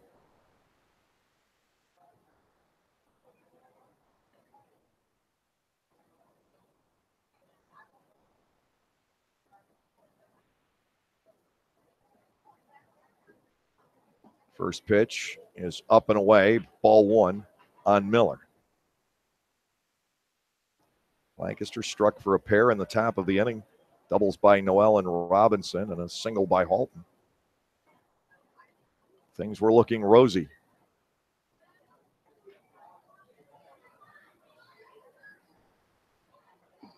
Slider in the 1-0, in for a called strike, 1-1. But the Skeeters in this largely right-handed batting order getting locked in twice now early in the game against Barnstormers lefties. They didn't solve Leverett very well, but Lewis and Shirley have had fairly early exits in this series. Swing and a miss. Ball 1, 2 strikes on Derek Miller.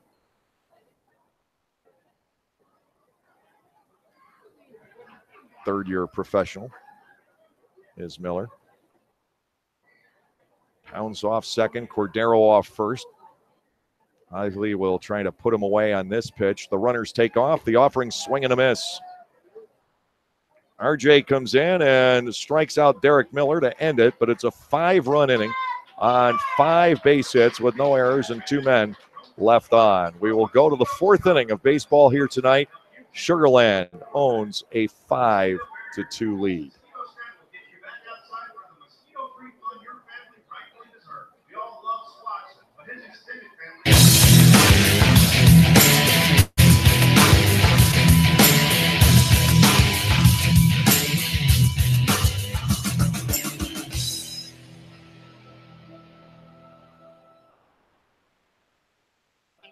After you juggle the kids, sports, homework, housework, and squeeze in a moment for yourself, there isn't much time left to plan activities to keep your family having fun together. So give yourself a break and head to Strasburg Railroad, where the 45-minute steam train ride is just the beginning. There are family-friendly train events, vintage baseball, shop tours, a steampunk weekend, plus our popular Day Out with Thomas trains. The fun is as endless as your imagination. Reserve your tickets at strasburgrailroad.com. Is a great place to stop by after a Barnstormers game and continue your enjoyable evening in downtown Lancaster. Featuring 100 beers on tap, including many craft beers from here in central PA. That's something for everyone's palate, not to mention a full bar and elegant wine selection for the non-beer geeks in the group. Of brews, check online at federaltaphouse.com. That's at Federal Tap House, 201 North Queen Street, just blocks from Clipper Magazine Stadium, or at their other location in Harrisburg.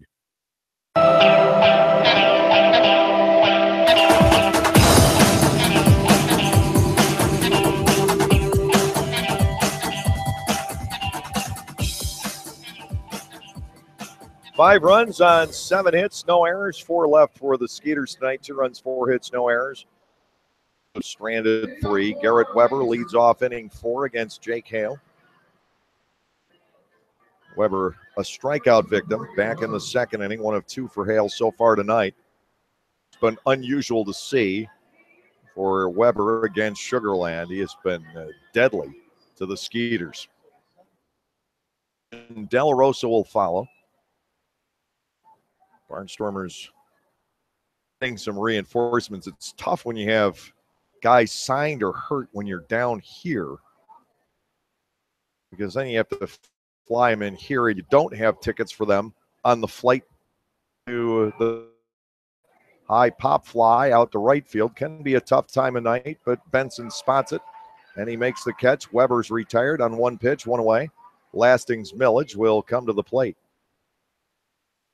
A walk in the 2nd. I really hope you were able to enjoy the pregame conversation with Lastings a night ago. It has been an absolute pleasure to work with this man. He's got so much Major League time under his belt, and he uses it for the good. Here's the pitch, a called strike, 0-1. He did speak about, his financial position that his time in the major leagues in Japan has put him in. And, well, he's got nice cars, and it's there, but he certainly doesn't rub it in your face. A ball is low, it's 1-1. He's a be around and sharing his experiences. 1-1 to him. Hale misses wide of the plate for ball 2. To Sugar Land, top half of the 4th inning. And he, like Caleb Gindel, will give you amazing insights into the game of baseball. Vladimir Frias, by the way, is now coaching first base that he is allowed to do tonight. Millage going after the 2-1, hitting a high pop fly, short left. The shortstop, Aarons, back on it to make the catch. 2 men down. Anderson De La Rosa, the catcher, will step to the plate. De La Rosa out on a sharp ground ball the other way, right at the first baseman, Travis Scott, back in the second inning.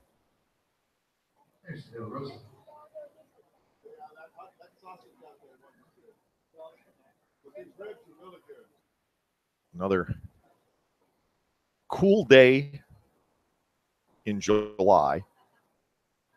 It got up to around 90. It's supposed to get to 94 tomorrow. I think we hit 95 once this series. To De La Rosa, a ball inside 1-0, but the daily rains have kept the temperatures down. I guess the air is a little bit unstable around here for this time of year. It generally doesn't happen. Fastball for a strike. It is 1-1, at least not to my recollection. The wind's still blowing in from right field, though.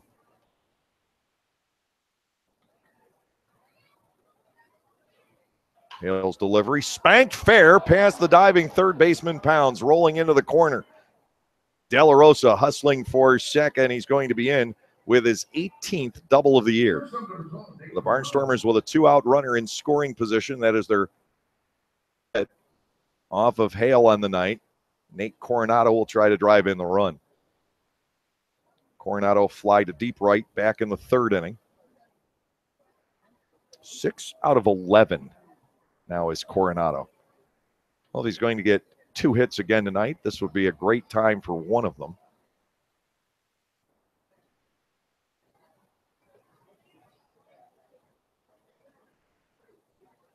De La Rosa has the Barnstormers' 3rd double of this game. Here's a pitch to Coronado across the inside corner. It is 0-1.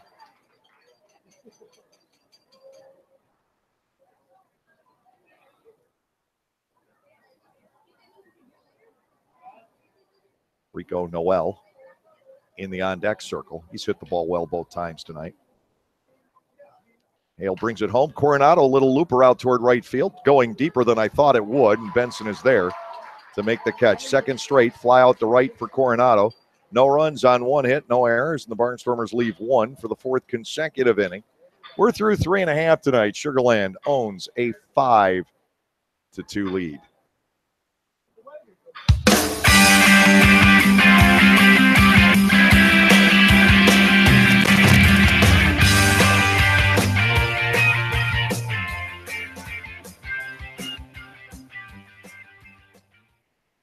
Appliances in East Petersburg is your hometown appliance store with hometown values. We always give back to our community, and this year we are proud to be a sponsor of the East Petersburg Amphitheater Project. Stop in and purchase from us and keep your money here, helping others in your community. We are back again this season with a $25,000 giveaway at the stadium, and you can stop in and register for a Barnstormers game jersey. We want to be your appliance store and give back to all of you. Gockenauer Appliances in East Petersburg. Check it out. 2 brand new Fast Play games from the Pennsylvania Lottery. Yeah, you just pick your game, get your ticket, and see if you've won. And with Payday, you could win progressive top prizes instantly. Instantly? That's fast. Not faster than me drinking this frozen slush. You okay? Ouch. Headache. Oh. Fast Play. Play fast, win instantly. The Pennsylvania Lottery. Players must be 18 or older. Please play responsibly. Benefits older Pennsylvanians every day.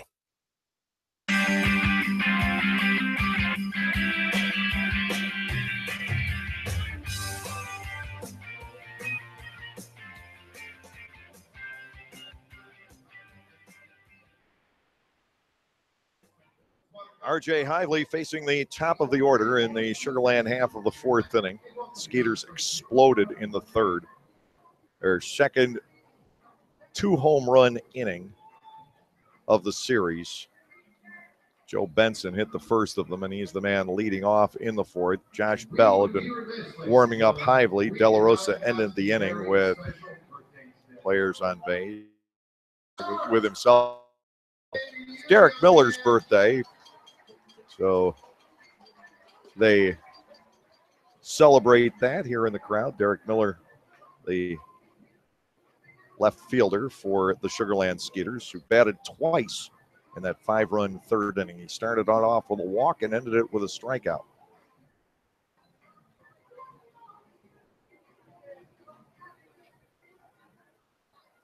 R.J. Hively having a solid season out of the Barnstormers bullpen.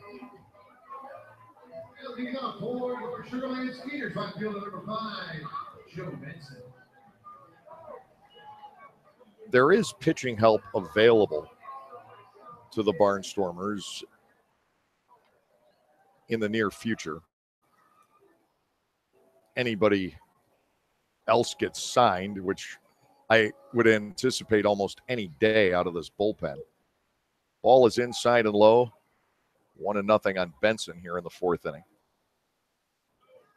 I can't see this bullpen staying intact for the rest of the year. The Barnstormers, of course, just losing Vladimir Frias to the Arizona Diamondbacks, the 6th position player this year. Remember, last year it was almost all pitchers. Strike to the outside corner at the knees, 1-1. Barnstormers couldn't keep a pitching staff together last year. But in terms of position players, they lost Mike Jacobs to Mexico for a while.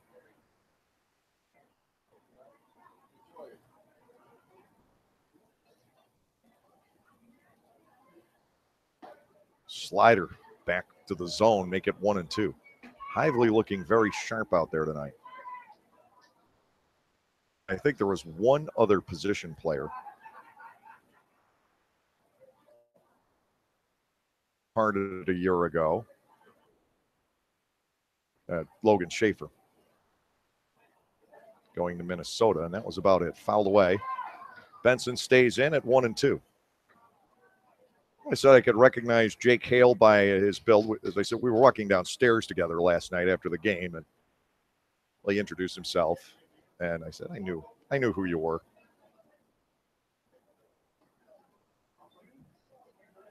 Joe Benson, somebody I would be able to recognize pretty easily as well.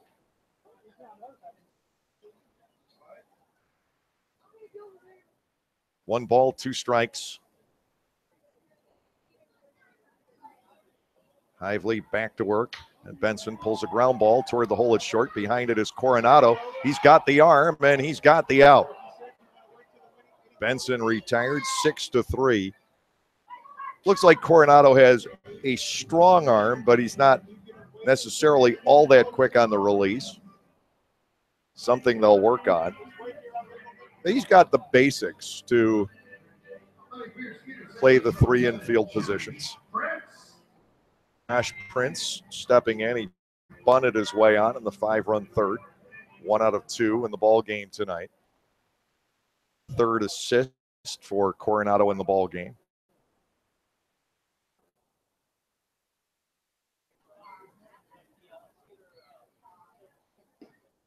Slider for a strike on Prince. It's 0-1.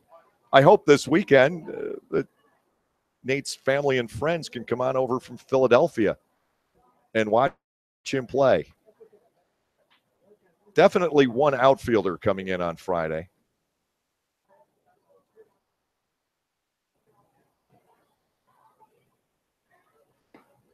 Ross is working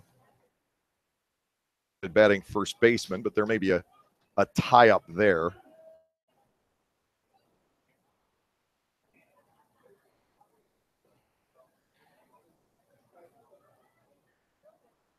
One ball, 1 strike.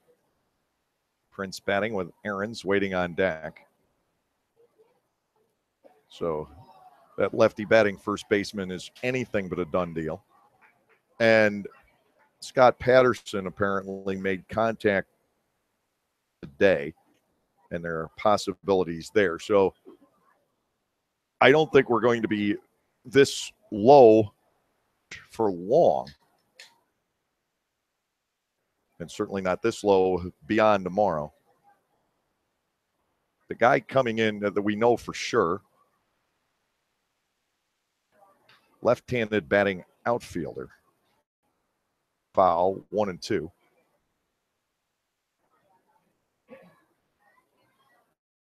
Of a longtime major leaguer. So we'll just throw that out at you.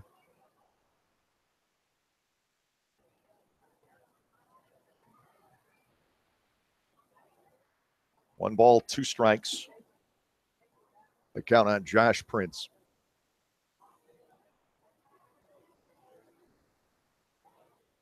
Hively back into the motion. He's down and away. 2 balls and 2 strikes. 1 out here. The 4th inning. Sugarland has the 5-2 lead. In the bats well tonight. It just had that explosion in the bottom of the 3rd for the Skeeters. That was a rough one. 2-2. And the delivery grounded foul. Wide of Gary Gaetti. Still 2 balls and 2 strikes. This new player we have coming in, I actually met his father once, but not quite to the level at which I knew Jeff Coburnus's dad, the ball club. But his dad was a contemporary of Coburnus. 2 balls, 2 strikes. Hively to the plate. Bouncing ball, pulled foul. Still 2-2. So I'm just teasing you. We'll tell you on Friday who the new player is.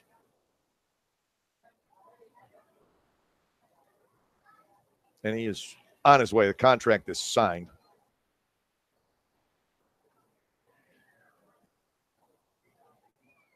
But so is Luke Hughes. You remember that? 2012, Luke Hughes was supposed to be the guy coming in to replace Terry Tiffey. Here's a swing and a miss. Prince finally succumbs.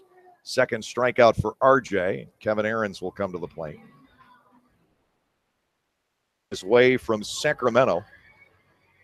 And his agent contacted us while he was on the plane from Sacramento to Philadelphia, and he had to jump on another plane all the way back. I believe it was to Las Vegas.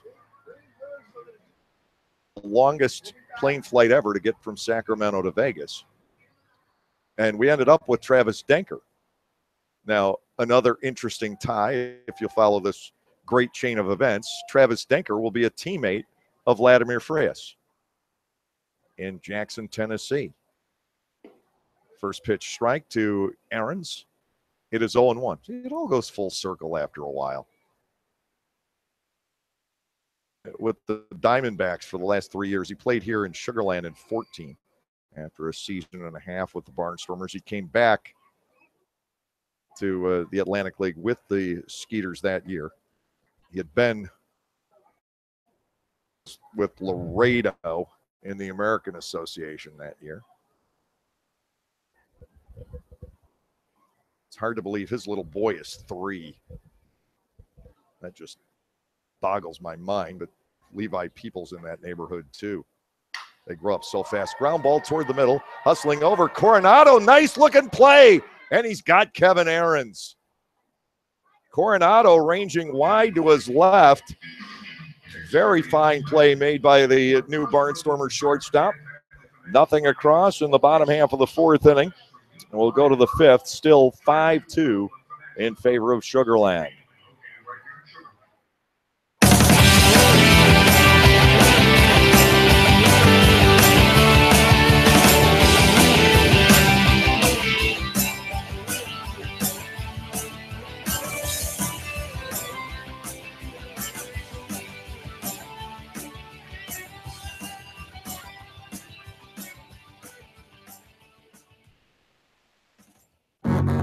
We can't help but always want more, especially on the road. More horsepower, heightened handling, elevated design. Get more out of your drive with the Lexus IS. Bold styling, track-tuned handling, available 306 horsepower. Experience the exhilaration of the IS 350, IS all-wheel drive, and IS Turbo. See Bobby Rahal Lexus in Mechanicsburg.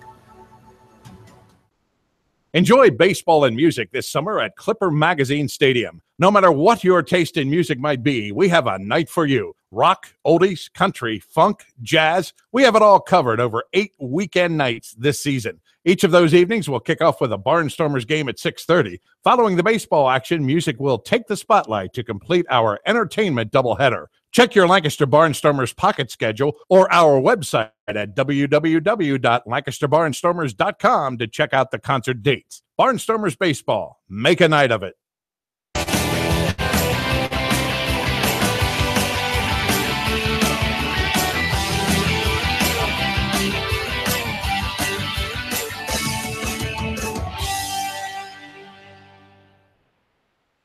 Rico Noel will lead off the 5th inning against Jake Hale. Noel's had Hale's number to at least a certain extent so far. Up the 3rd and a double to left center field.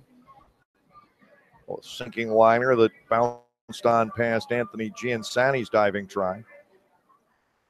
Gary Gaetti is a big believer in moving players around alignment. So we've seen Pounds all over the field in the series. He's played first, third, and left. Played short and center. Aarons has played short and third. Miller has been in 1-0 pitch. Called strike on Rico Noel.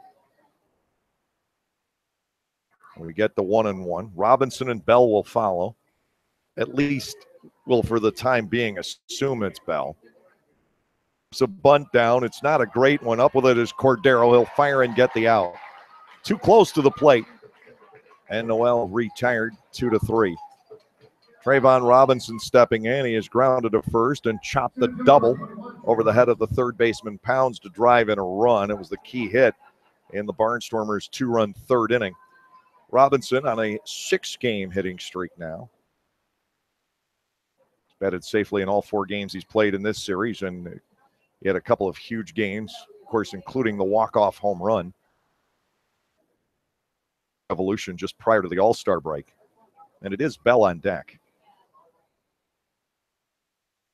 Robinson across for a strike. It is 0-1. We'll see if the Barnstormers can bounce back to life here in the middle innings. It has gone either way in the late innings. There have been some nights recently where they have just completely run out of gas. Swinging a foul tip. Robinson trailing 0-2. And you see nothing out of them the last several innings. And then there have been games like we saw on Friday night where they just turn on the jets in the late innings. It definitely seems there's no happy medium with this ball club these days. To Robinson, 0-2 pitch is low. Ball 1, 2 strikes. They're still very much in it at 5-2 tonight. Look at the other scores around the Atlantic League. Bridgeport earlier today knocking off Somerset 9-6. New Britain with an 8-2 lead at Long Island in the 9th inning tonight. Robinson pops this up, foul territory. Pounds charging over, and the ball's going to be behind the third base dugout. Robinson remains alive with a 1-2 count. Southern Maryland over York 4-2. So the Blue Crabs looking to jump back into first place in the Freedom Division here in the second half. York dropping to 6-6. Southern Maryland is 6-5. Bridgeport has the best record in the league in the second half at 7-5, and this is just nuts. Nobody is able to take control of anything. Perfectly all right if the Barnstormers win 10 days from now. 1-2.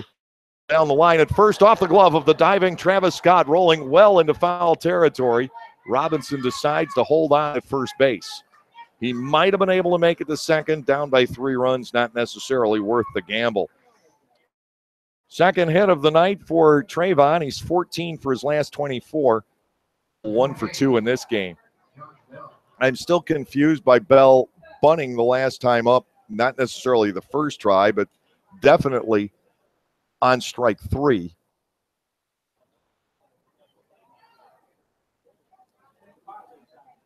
Barnstormers trying to build on the 1-out single by Robinson. Bell digging in. Halton's on deck. Lancaster picking up its 6th hit of the ball game. Also drawn 2 walks. They have swung the bats well tonight. The set, and now the pitch to JB is outside, ball 1. 1 ball and nothing. Britain playing really well all of a sudden. Stormers don't exactly need them winning a second half. Got to open the way for spot somewhere, you would hope. Bell goes after the 1-0. He lobs this into foul ground. Again, Pounds comes charging over, but he'll have no play. The count is 1 ball and 1 strike.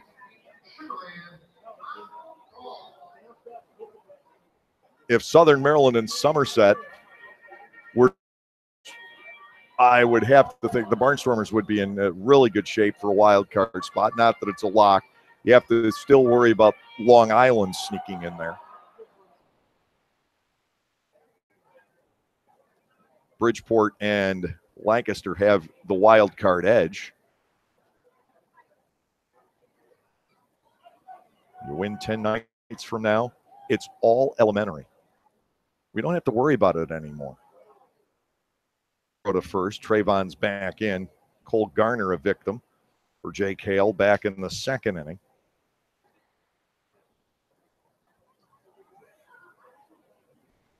Fifth inning, we're looking well over 3 hours tonight.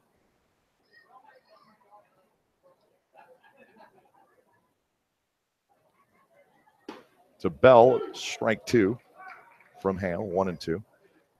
Orioles lead the Rangers tonight 10-1. Dirks back into the bullpen, is pitching in that game. It's his first appearance in July after that great work. Touch base a little bit earlier today with to call him, and going to talk to him at length Thursday. Bouncing ball pulled foul, still 1 ball and 2 strikes. Awesome guy, and he said it's just been a great ride. Getting to the major leagues as a 32-year-old rookie. That is one of the great stories out of the Atlantic League, but certainly one that has been repeated quite a bit. To Bell, ball 2, inside and low. Yeah. 2 balls. Sounds great. And I hope you didn't hear that. I forgot, when you bring up Major League box scores, they'll play videos. 2 balls and 2 strikes, the count to Bell. Throw to first base, Robinson diving back in. Elsewhere, Pirates 4 and the Brewers 3 through 7.5. Arizona 11 and Cincinnati 2. That is in the 8th inning. Blue Jays have the Red Sox down 3-1, bottom of the 5th inning. Cardinals 5, Mets nothing at the end of 8. Phillies are up 5-2 at Miami going into the bottom of the 9th. Twins lead the Yankees 3-1 in the 4th. Swing and a miss by Bell. He's gone on strikes for the 2nd straight time. 2 away. Halton will step in. Sean is 1 for 2 with a run batted in. Houston leads Seattle 4-1. That's in the top half of the 5th inning. Dodgers are up 1-0 over the White Sox. Top 5, Clayton Kershaw on the hill. Detroit with a 6-3 lead through 4.5 at Kansas City. The Padres and the Rockies knotted at 3 in the top of the 4th. And the Cubs visiting Atlanta still not started. Tampa Bay's at Oakland, Washington in Anaheim, and Cleveland at San Francisco. First pitch strike to Sean Halton. It is 0-1. Cole Garner due next. Lancaster down by 3 runs here in the 5th inning. Trayvon Robinson aboard at first with 2 outs.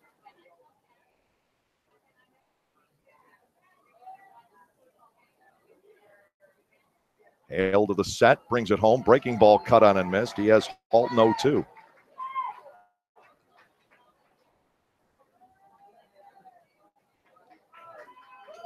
Again, just the top half of the 5th inning. We're an hour and 40 minutes old. 11:05 start here tomorrow. Bring out the sports drinks and the cold packs. Outside, a ball to Halton. Now 1-2. Lancaster will have another day game next Tuesday, morning game. Actually, it's a 12:05 start at New Britain. Here's a 1-2 offering, swing and a miss. Down goes Halton. Hale strikes out his fourth. No runs, one hit, no errors, and a man left. We're halfway through regulation tonight. 4.5 innings in the books. Sugar Land with a 5-2 lead.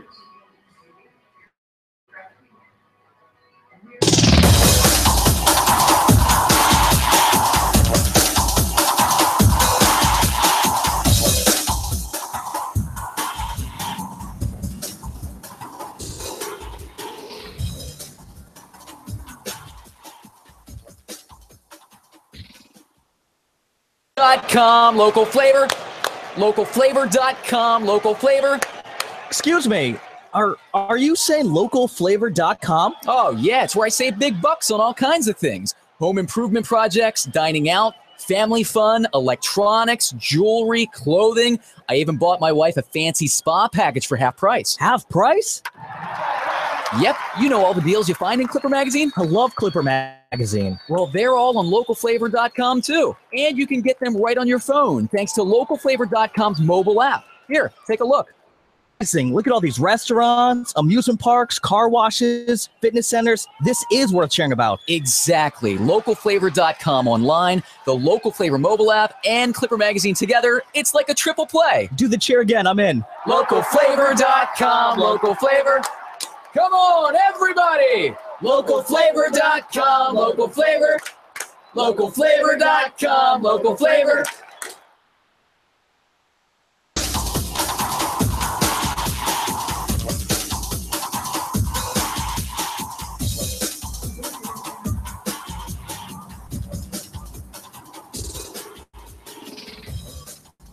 RJ Hively sticks around. He's retired all 4 batters he's faced so far tonight. Now gets Travis Scott, Anthony Giansani, and Ryan Pounds as we go to the bottom half of the 5th inning. Sugar Land holding the 5-2 lead. All the runs coming across the plate in the 3rd. Lancaster's inning keyed by Trayvon Robinson's RBI double down the 3rd base line. And then Sugar Land coming back with 2-run home runs by Joe Benson and Kevin Aarons, and an RBI single to left by Albert Cordero, all off starter Tommy Shirley. And I'm sure this has to be dejecting for Tommy. He looked incredible in spring training. And just once the bell rang, shoulder issues, means that his mechanics are a bit off. Hung in there pretty well for 2 innings tonight.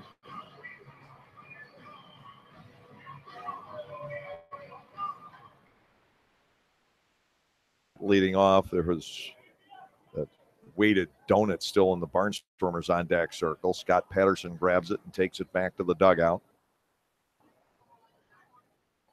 Scott to the plate and Hively to the plate and a strike to Scott. It is 0-1. Monday night, Low Chariot performing after the game. We got all kinds of stuff this weekend. Jersey auction Saturday, fireworks after the game. Smash to first, gloved by Halton. He'll take it right to the bag. Fairly routine play, although a hard hit ground ball by Travis Scott, 1 away. Giansati will step in. He has struck out and reached on an infield base hit. Ball charged nicely by Garrett Weber, but he couldn't make the pick on the short hop.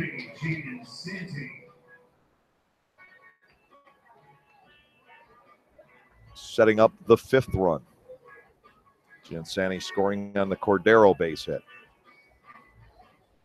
The Barnstormers still have the opportunity. Hale's pitch count is high. Had some success against the Skeeters bullpen. First pitch from Hively is good for a strike on Giansani. It is 0-1. RJ has been magnificent here tonight. He's kept the Barnstormers in the game.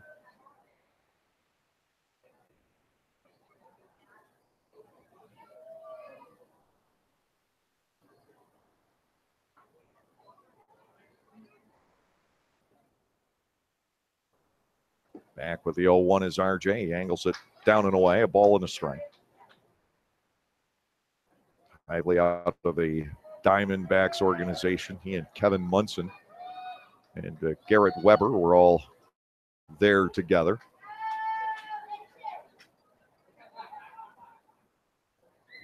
Breaking ball doesn't get back. 2-1 now on Giansani.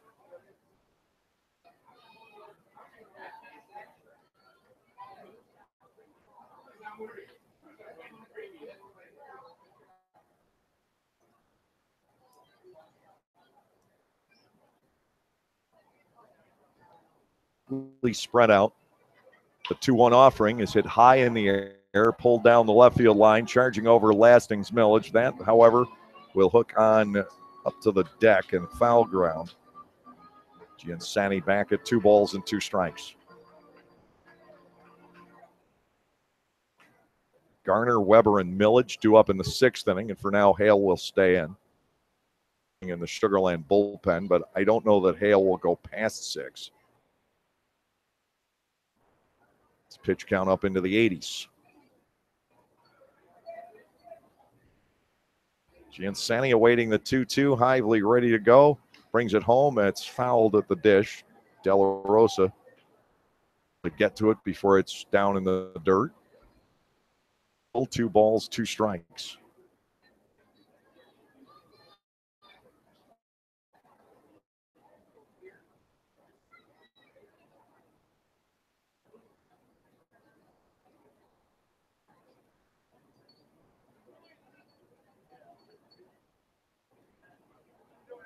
Hively has gotten 5 in a row.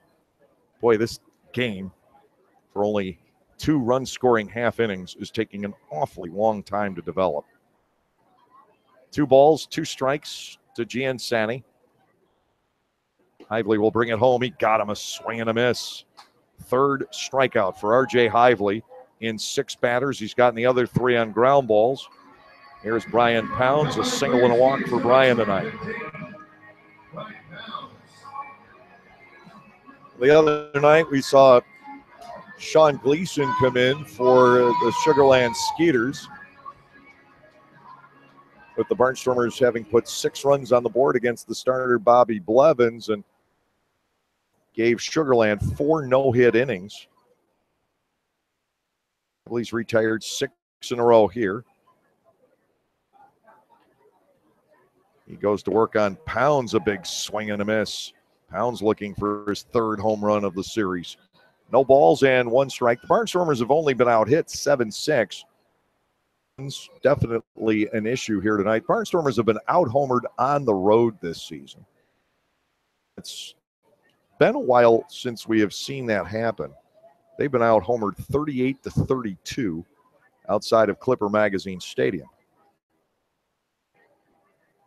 Swing and a miss again, 2 strikes. At home, the Barnstormers have a 7 home run margin at 52-45. Barnstormers have given up more home runs this season than they did the entire year. I believe it was 2 years ago. Nothing in 2. Down and away to Pounds. Ball 1 and 2 strikes. The only pitcher still around from that squad is Moskos. I think we neglected to mention Daniel last night when talking about that great second half bullpen in 2015. I overlooked the obvious. Moskos back here and giving the Barnstormers a second very strong body of work. We talked about Al Yavoli and Mark Lamb and Patterson and Gracie and Andrelzik and Walden. Upstairs, 2-2 now on Pounds. Lower half of the 5th inning. The bullpen in 2006, the back end of the bullpen at the start of that year with Knox, Weatherby, and Patterson might have been as good as the Barnstormers have ever had, 3 deep. There's a 2-2. Pounds with a line drive into the left field corner. Boy, we've taken care of his woes here this season. Digging it out is Millage. The throw will be offline. Pounds in at second with a double. He has had himself a series. 2 outs with a runner at second base. Cole Gillespie will step in to take a look at R.J. Hively. And R.J. slammed the rosin bag down. I think he was disgusted with himself. He must have missed the location on that last pitch or didn't release it well, one or the other or both. Pounds driving the double into the left field corner. Gillespie will dig in. First hit, Hively's allowed.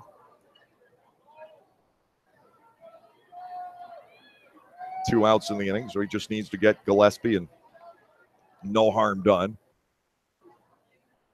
RJ to the plate, outside and low, ball one.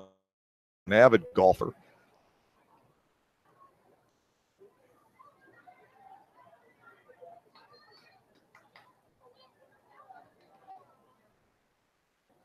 Richard James Hively is the full name, by the way.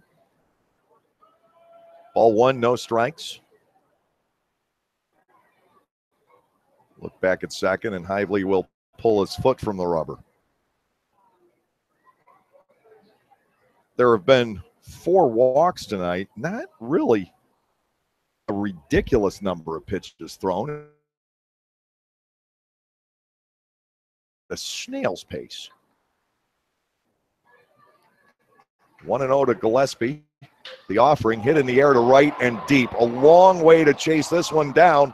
Sliding after it is Garner. He can't dig it up. This is extra bases. Pounds scores. Gillespie will race into third with an RBI triple. Garner had to go forever into the right field corner, and he almost made a spectacular catch. He came up a little bit shy. 6-2 now in favor of Sugar Land. The Skeeters pull away a little bit more. Albert Cordero will step in and bat left-handed. Last 2 innings tonight, 6 batters. Lancaster with some action in the bullpen, and we're getting a mound visit. This will signal to the pen he's going to make a change here. R.J. Hively gets the Barnstormers 6 outs, and then back-to-back extra base hits with 2 outs here in the 5th inning.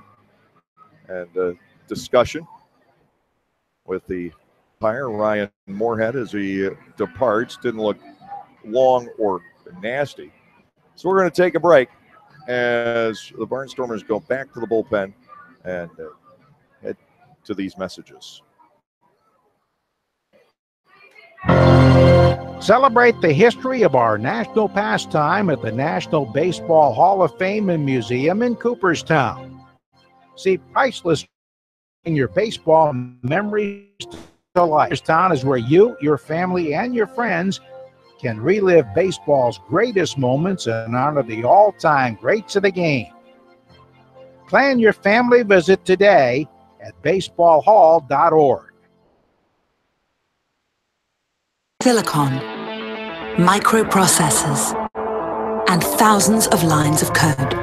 Raw elements transformed into innovation by Lexus.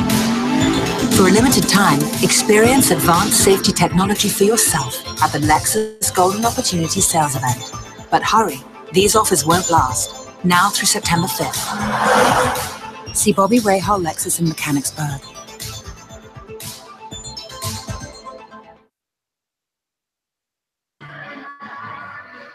John Anderson takes over to try and get the final out here in the 5th inning following back-to-back extra base hits by the Sugar Land Skeeters. Sugar Land really riding a wild roller coaster the past couple of nights. 12-run game followed by getting shut out. And now they've got 6 on the board here tonight. The Barnstormers have been on the flip side, 3, then 10, and tonight 2. It's not quite as insane as Sugar Land's jumping around. John Anderson taking over for the Barnstormers, 6'2" lefty out of California. Now living in Florida. It's his 34th game. He is 0-1 with a 4.50 earned run average. And the full beard is back for John.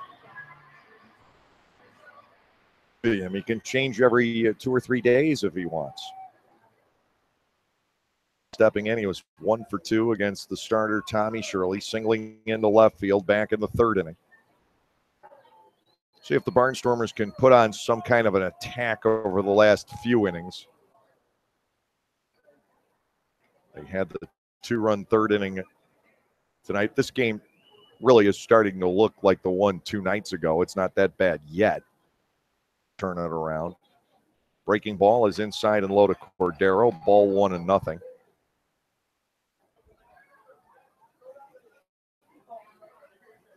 Hively extended tonight. He actually had to warm up for 3 different innings. Throw about 35 pitches here in the 5th. 1-0. Ground ball sharply pulled foul to the Lancaster dugout. Cordero will dig in at a ball and a strike. They have some of their catching back from last year's championship team. Or really, I think if you include Scott Olivet, Cordero and Rodriguez, and longer toiling behind the plate. So they brought in Santiago Nessie. 1-1, high outside off of De La Rosa's glove, and here comes Gillespie to make it 7-2. Well, this one is not pretty. The Barnstormers will try and last through it. Well,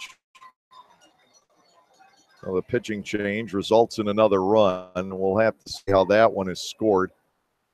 Rosa got a glove on it, but it was not close to the strike zone.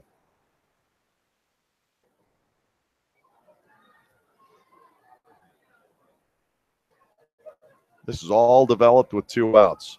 Wild pitch is charged. Based on that, the run is earned to Hively. What did he have to do with it? As the pitch is down and into Cordero. On RJ, he looked great for 6 batters and ends up with 2 hits, 2 runs, both earned, and 3 strikeouts. Pitch is outside, ball 4. Cordero is on, and it adds to the inning. Derek Miller stepping in. Anderson has at times gone through spells this year where he has trouble coming into the game and throwing strikes. He's got tremendous stuff. That's his downfall, and the first person to bring that up is Anderson. South. He has walked and he has struck out. 0 for 1 officially. First pitch popped up right side. Halton coming over for a look-see, but that is it. It's about 5 rows behind the dugout. And 1 strike.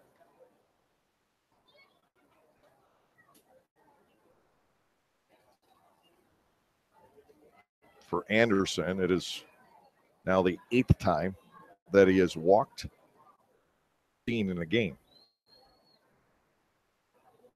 And that first batter has reached base 45% of the time. Outside to Miller for a 1-1 count is correctable. That's a tweak here or a tweak there. And we saw it earlier this year, and we still see it at times. This guy can be, when he gets it going. 1-1. Miller takes ball 2 down low. 2 balls and a strike tonight. It's wild.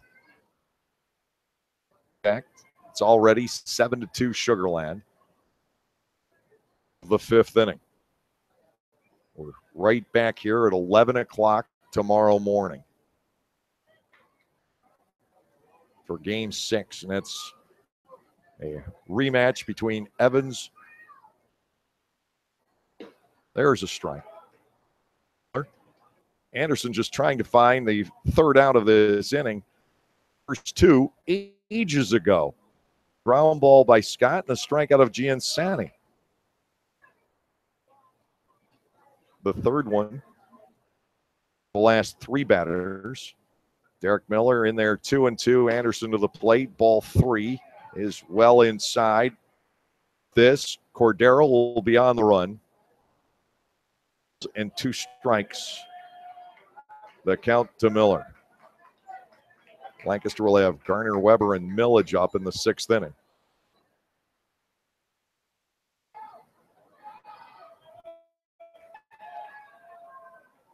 Payoff pitch on the way. Ball 4 is low. It's another walk. Benson is already homered tonight. He'll step back in. Anderson has walked now 25 batters in 32 innings.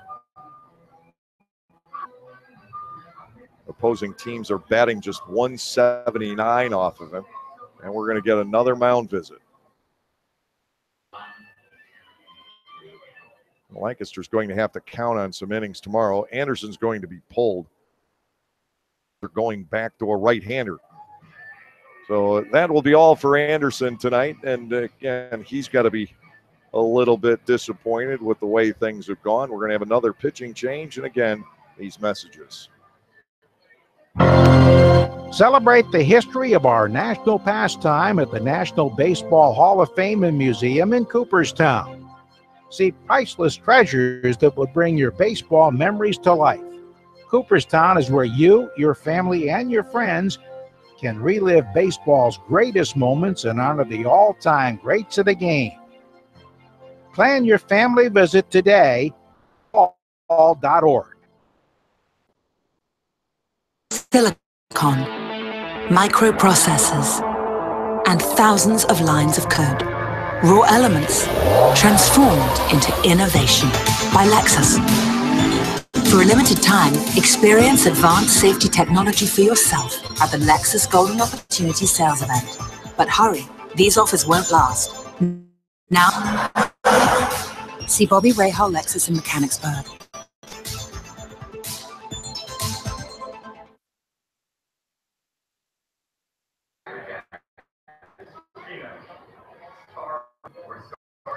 So it's going to be John Kuchno in now for the Barnstormers. The 3rd pitcher trying to get the 3rd out of his 5th inning. Walk 2. Understand the culture that you should have in baseball. And it's certainly something that was fostered here by Butch Hobson the last 6 years, and it continues under Ross Peoples. Just had the chance to watch one of the great of being a teammate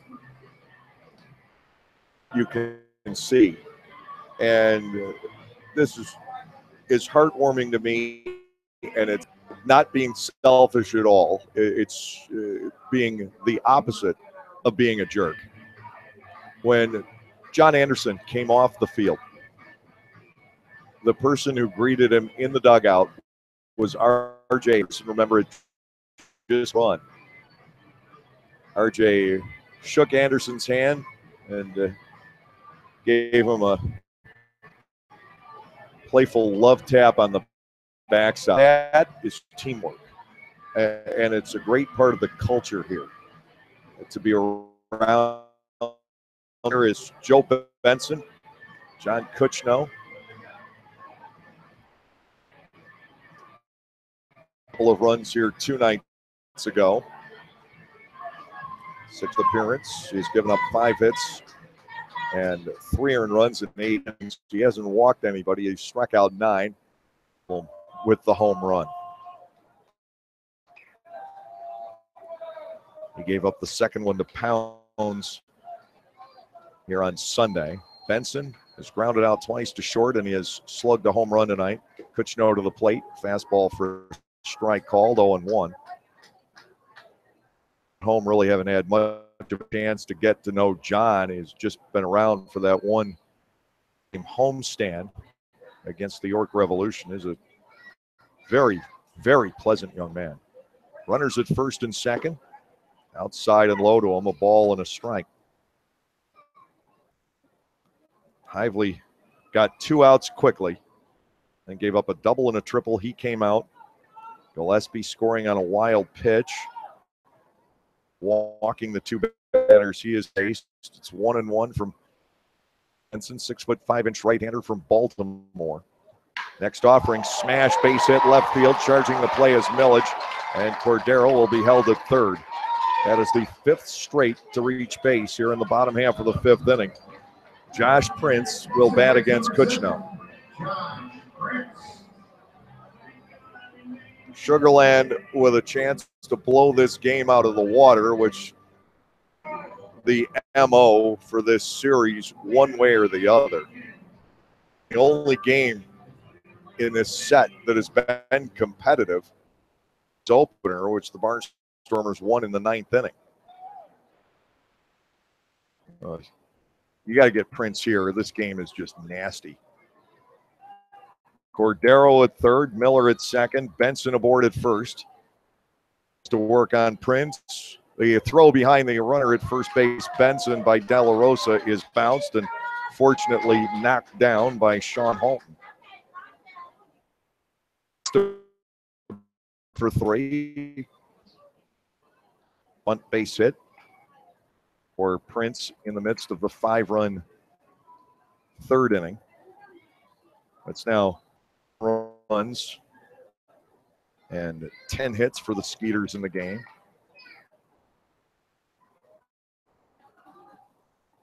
One ball and nothing, the count on Prince. Kuchno comes back and drops a nice looking breaking ball in there. And strike. It's taken an eternity. Changes.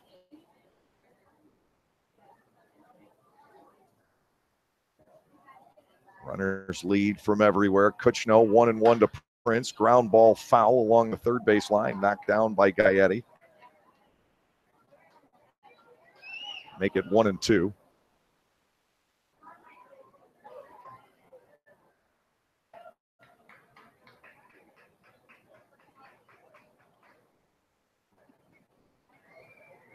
Three hits, 2 walks in the inning.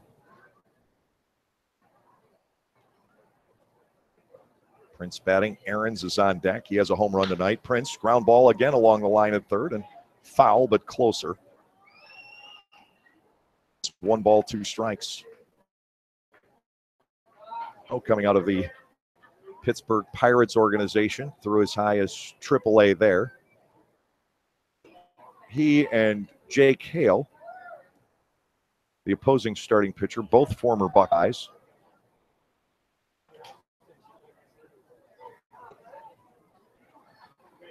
Here's a 1-2. It is low. 2 balls and 2 strikes.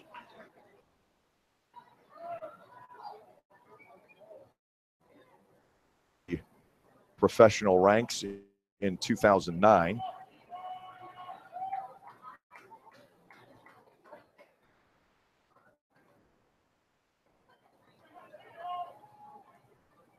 Here's a 2-2 Smith. De La Rosa will either apply the tag, step on the plate. He has options that it's a strikeout. Prince kind of gave up on it. It'll end the inning, but it is 2 more runs for the Sugarland Skeeters. 3 hits, no errors. 3 men left on base. We go to the 6th inning. Skeeters leading by a score of 7-2.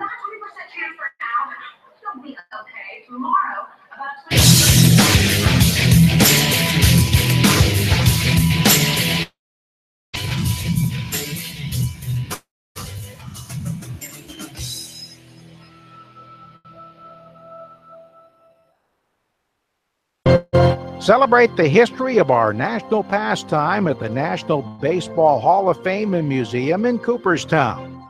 See priceless treasures that will bring your baseball memories to life. Cooperstown is where you, your family, and your friends can relive baseball's greatest moments and honor the all-time greats of the game. Plan your family visit today, baseballhall.org. Federal Tap House have the largest selection of craft draft beers in Lancaster City. City. They have amazing food to go along with those elite beers. Open every day for both lunch and dinner. Their menu has something for everyone, including a special lunch menu available every Monday through Friday menu. So when you're in the mood for great wood-fried pizzas, handcraft coal-fired burgers, or our all-inspiring duck fat fries, head over to the Federal Tap House. That's the Federal Tap House, 201 North Queen Street in downtown Lancaster, open by 11:30 every day of the week. Well,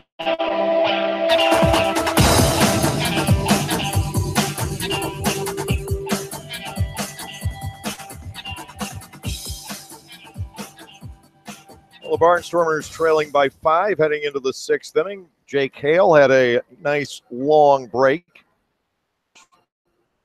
And we had 2 pitching changes in the bottom of the 5th inning. Cole Garner to lead off the 6th. Garner 0 for 1 with a walk. Weber and Millage set the first.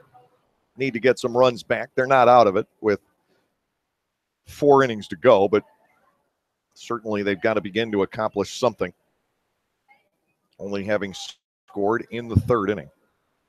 Is a called strike on Garner. It's 0-1. Lancaster's had at least one man on base in every frame. Scoring the 2 runs in the 3rd. They got a double by De La Rosa in the 4th, the only other man to reach scoring position. Here's the 0-1. Garner can't hold on the swing. The pitch was in too close. No balls, 2 strikes.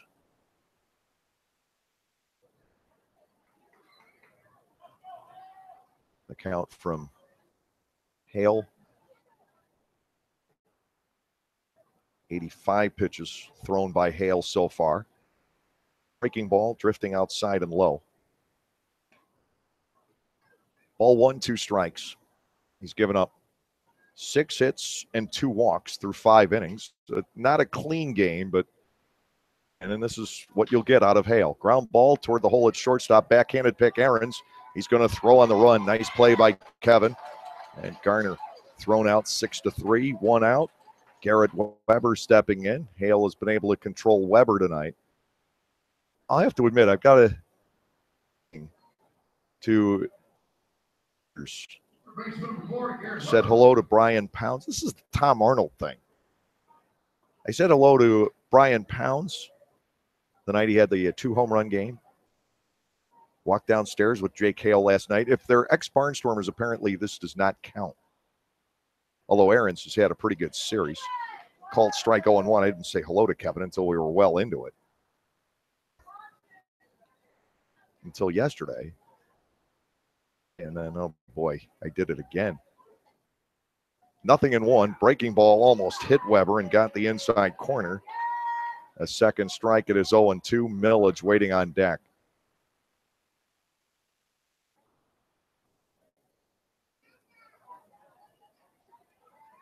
Big breaking ball grounded slowly. Aarons will be there, scooping it up and firing on. 2 ground balls to the shortstop here in the 6th inning. And you wonder what the Barnstormers may have left in the tank at this point. Several times over the last couple of weeks, this team has had to watch, and they've won ball games in this condition with the short roster. But when they get down in a game, Friday night coming out of the break seemed to be the exception. Behind in a game, it's tough for them to come back, especially on the road. Breaking ball misses to Lastings. Strikes. Looks like action may be starting in the Sugar Land bullpen. There's a lot of movement down that way. Ball 1 pitch, good-looking breaking ball. That is there. 1-1. De La Rosa due next.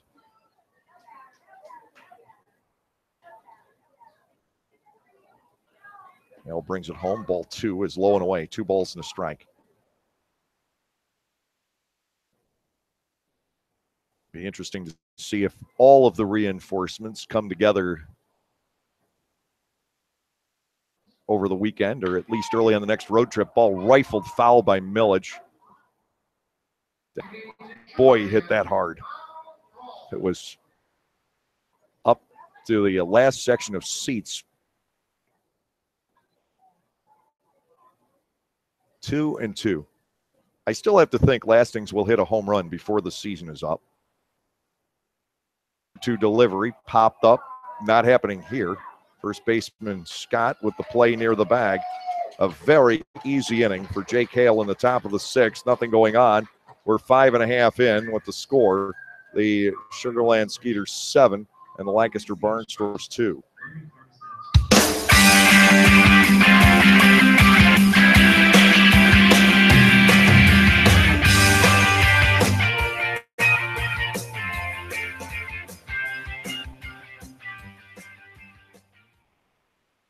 Park food at discount prices. The Lancaster Barnstormers offer numerous chances to enjoy your favorite ballpark foods this summer. On Sundays, Burke's hot dogs are only $1 all game long. Hess's Barbecue brings back the all-you-can-eat pig roast on Mondays and all-you-can-eat chicken and ribs on Tuesdays. Tuesdays are also fill your tummy nights at the stadium, where for only $10, you can stuff yourselves with popcorn, hot dogs, fries, nachos, and soda. Upstairs, we have Pat's Pizza and Pinball Mondays and Fat Pig's Wing Wednesdays, where you can pair food and beer with a Barnstormers game. Barnstormers baseball, make a night of it.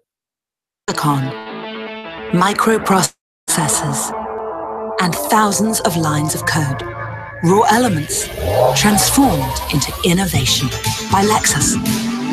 For a limited time, experience advanced safety technology for yourself at the Lexus Golden Opportunity Sales Event. But hurry, these offers won't last. Now through September 5th. See Bobby Rahal Lexus in Mechanicsburg.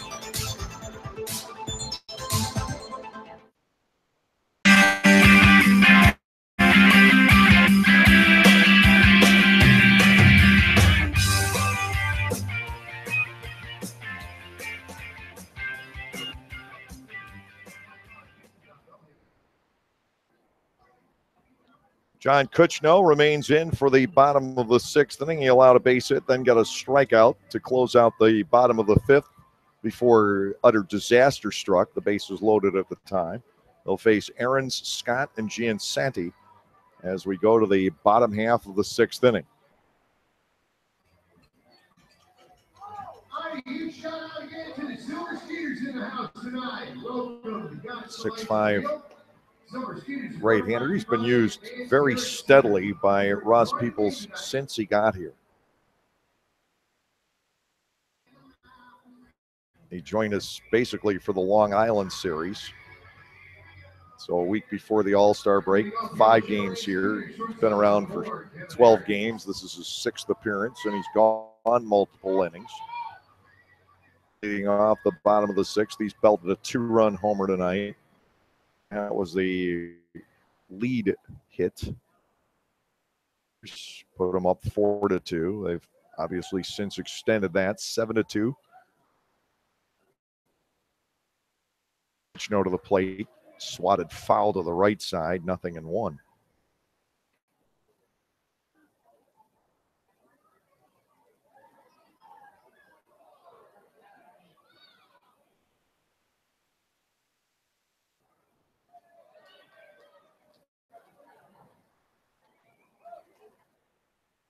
Delivery, ground ball, third base.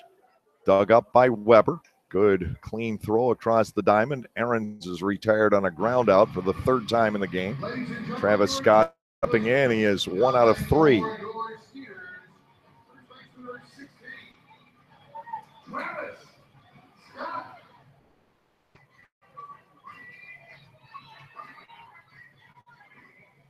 Kutchno pitched last year's split between AA and AAA. He was 3-5 in 38 ball games, a 4.59 ERA. Most of the time spent Indy. Bouncer foul, 0-1. The count to Scott. He's been a pretty good pickup for this ball club. Not necessarily taking over the role, but roster spot. Vacant upon the signing of Cody Hall. Fastball high to Scott. It is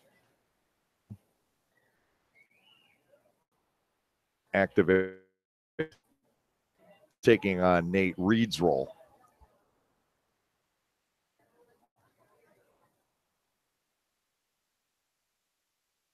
Scott with a big swing. The foul ball back up top. It is 1-2. The Barnstormers have had 9 signed this year. In 2005, it was a big deal. Lost Cliff Smith and Juan Mello. To have 2 guys picked up. There weren't as many big leaguers floating around the Atlanta. Also a big deal that we had Ryan Miner and Troy Mattis. We had 2 guys with major league experience start that season. Now it's about 10 on a roster at any given time. Offering Scott with a little looper the other way. Coronado's not going to get there. Travis Scott is aboard on the base hit. Just a blooper out the left. It wasn't hit very high. Coronado sprinted back. Millage raced in. No chance for either one. Giansani will step in. Anthony Giansani tonight is 1 for 3 with a run scored. Second hit allowed by Kuchno. First one had a little more steam behind it. John was a starter early in his career with the Pirates, 13 and 14, 22 and 26 games respectively. He logged 144 innings in the Florida State League in 14. So if he pitched in the Florida State League, he's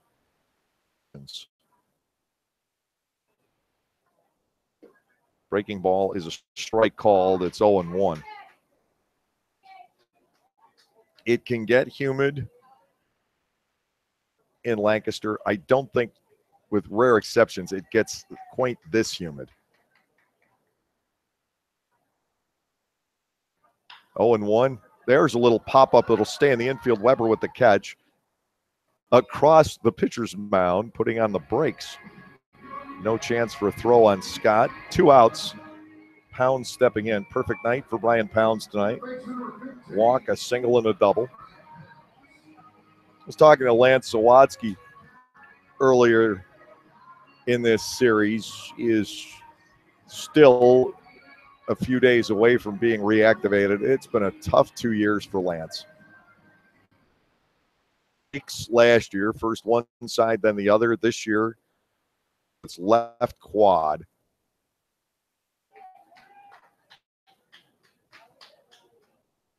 Seven weeks. Really well when he went down. Pounds, 1-0 now.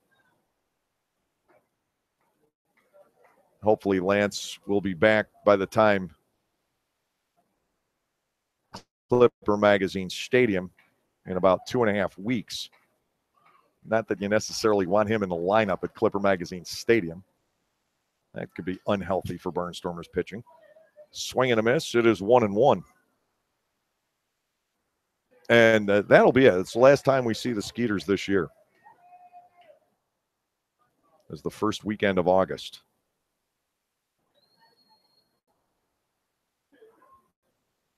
One ball, 1 strike on Pounds.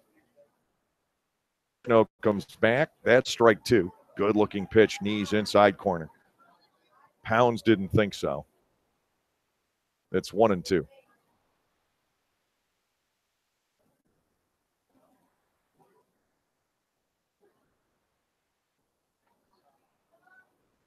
Kuchno and Bergeson just stayed in Baltimore. Bergeson does routinely, and I think Kuchno is too, just driving up from Baltimore every day. Just met us at the airport. There. Inside ball 2. 2-2 the count.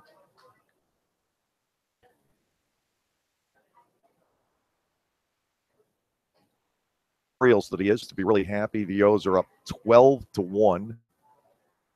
Final. So that was not a great outing for Austin Bibbins-Dirks. Didn't give up the bulk of it. There's a check swing. He went too far. Strike 3 on Pounds. Punch out for Kuchno. No runs on one hit with no errors and a man left on. Pretty good outing for John. We're on our way to the 7th inning. Skeeters have a 7.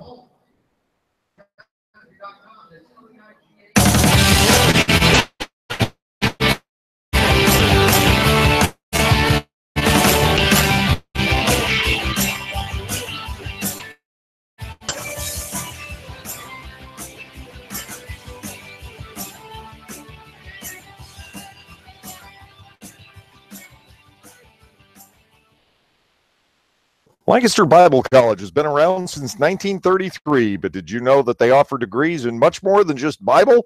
LBC offers degrees in criminal justice, business, professional counseling, and more, as well as graduate and seminary degrees in areas like Christian care, chaplaincy, education, and leadership studies. To learn more about LBC and the programs they offer, visit lbc.edu. That's lbc.edu.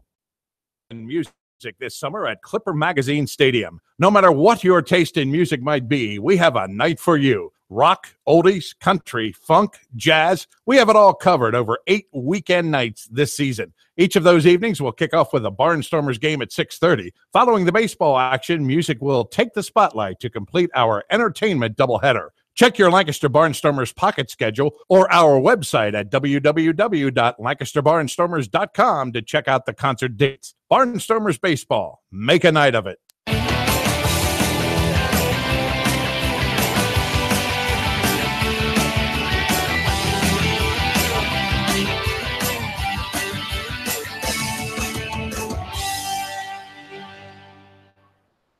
7 hits, no errors, and 8 left for the Sugarland Skeeters tonight. The Barnstormers with 2 runs, 6 hits, no errors.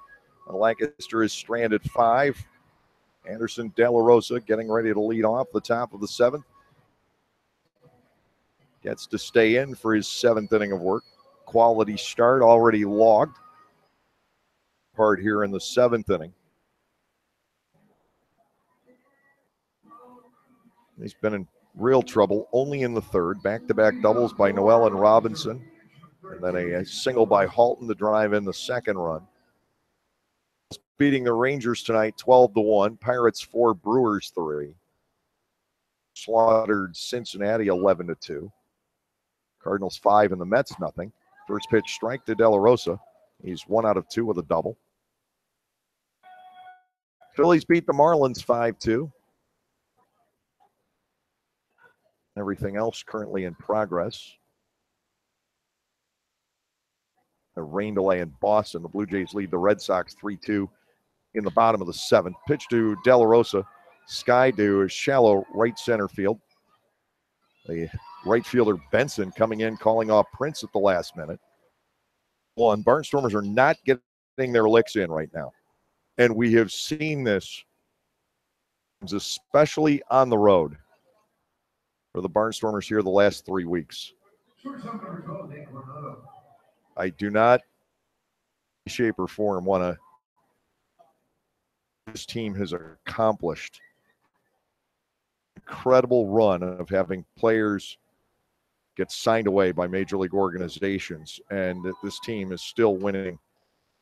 Breaking ball to the inside corner, 0-1 to Nate Coronado. Here tonight after going 6 for 10 his first 3 Barnstormers games. Swing and a miss here against Hale. It's 0-2. He's handled shortstop admirably tonight. 4 assists for Nate. Where's his stirrups old school? Here's the 0-2. Coronado, looper out toward right field, charging in Benson. He's not going to get there, Nate, with a base hit. But a base hit nonetheless. Blooper to the right side. Coronado is on with 1 out here in the 7th inning. Rico Noel coming back around. Rico's 1 for 3. The last time up, didn't get the ball far enough away from the plate. Cordero pounced on it. Other games in progress in the major leagues. The Yankees now up 6-3 at Minnesota in the 6th inning. Seattle won, bottom half of the 7th. LA Dodgers with a 1-0 lead over the White Sox in the bottom of the 7th inning. Tigers 8, Royals 3 through 7.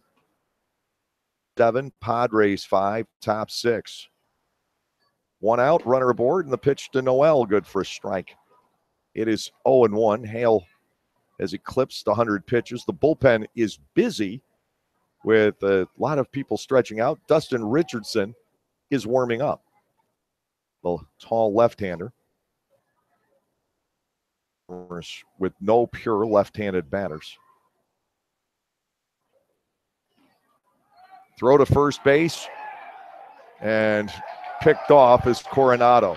O'Hale gets his second. Barnstormers losing another base runner. Garner earlier. Vladimir Frias over asking Reggie Liggins about whether or not it was a balk. I don't think Coronado got all the way back. Down on Noel. Well, if it's going to happen, I suppose time. Lancaster with 7 hits.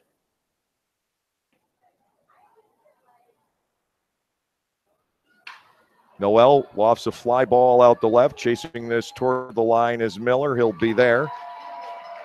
In the inning, no runs on 1 hit, no errors, nobody left on base.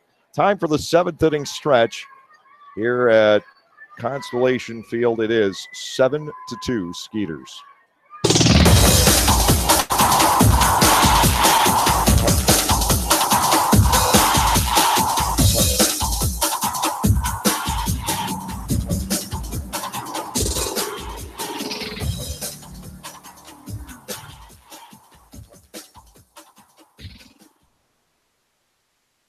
Celebrate the history of our national pastime at the National Baseball Hall of Fame and Museum in Cooperstown.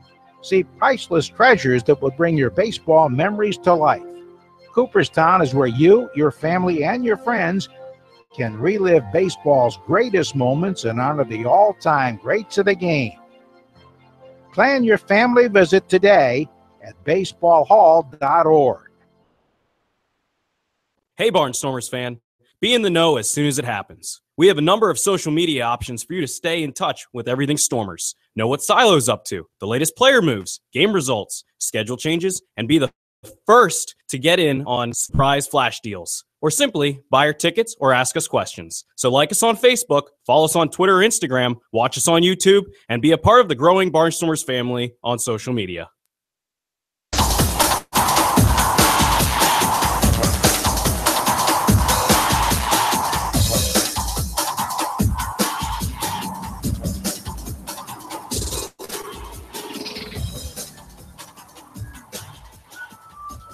The Barnstormers haven't had to use the back end of the bullpen guys since the first game of the series back on Friday.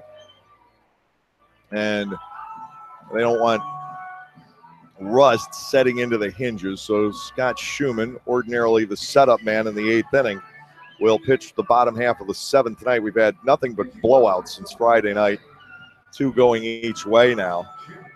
And this one, not a true blowout at this stage, but it's 7-2 going into the bottom of the 7th. Tough to come back from that one. So Schumann will be facing Cole Gillespie, Albert Cordero, and Derek Miller, the 7, 8, and 9 hitters. Schumann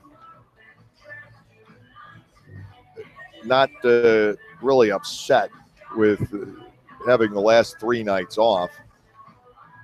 He came out of his setup appearance and being the winning pitcher, by the way, on Friday. A little bit, so the time off has benefited Scott. He's been the best. He's 3-0 with a 1.67 ERA, 24 hits, 6 earned runs in 32 1/3 innings. He's walked 11 and he has struck out 40.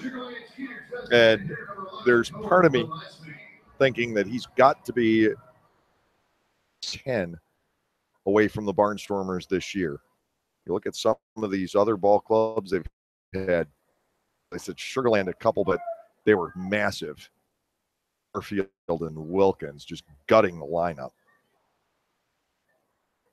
Here is Cole Gillespie. They're hoping that he can go spots in a big way. Pitch a fastball high. Ball 1-0. He is the 5th pitcher used by the Barnstormers here tonight. Shirley, Hively, Anderson, Now Schumann is in there. Foul ball back off a fastball. It is 1-1. 6'3" Valdosta, Georgia. It's Scott Schumann.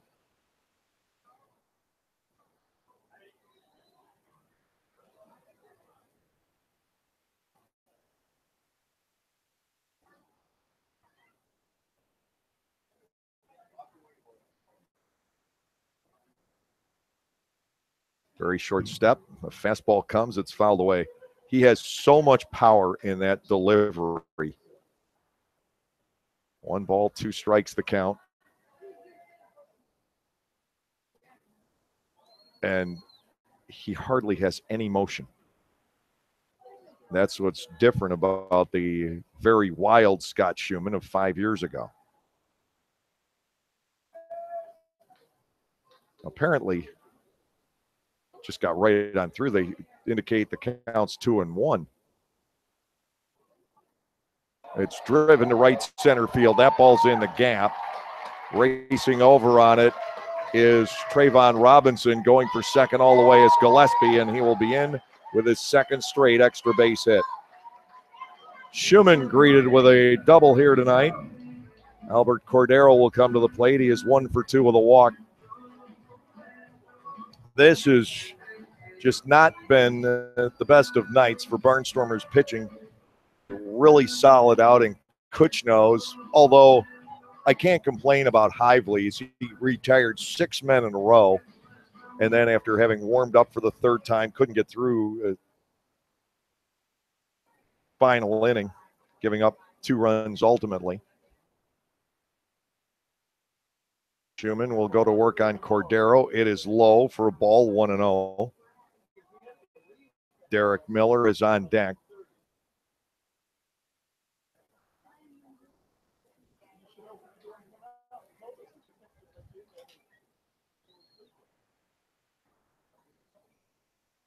Schumann's next offering, foul ball. The net got in the way, or that one was in here. All 1 strike. 12 hits for Sugarland. The Barnstormers have 7. That double was the 5th hit for extra bases for the Skeeters in the game.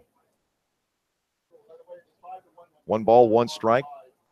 The outside corner. Schumann has the edge on Cordero. It is 1-2. Lancaster has not been able to respond since the 5-run 3rd inning. Robinson, Bell, and Holton scheduled in the 8th. We'll see if something can happen.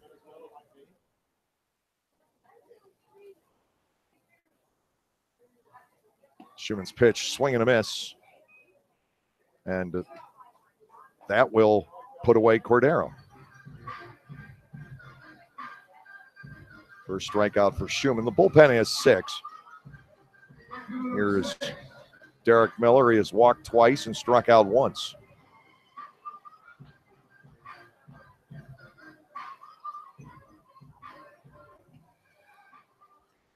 On Friday night to take on the Long Island Ducks.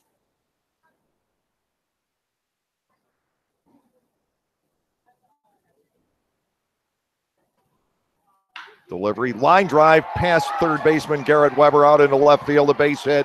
Here comes Gillespie. He's on his way home to score. And on the way into second is Miller. Make it 8-2. And a rare run off of Scott Schumann. He is not 100%. Giving up the double here, Joe Benson will step in.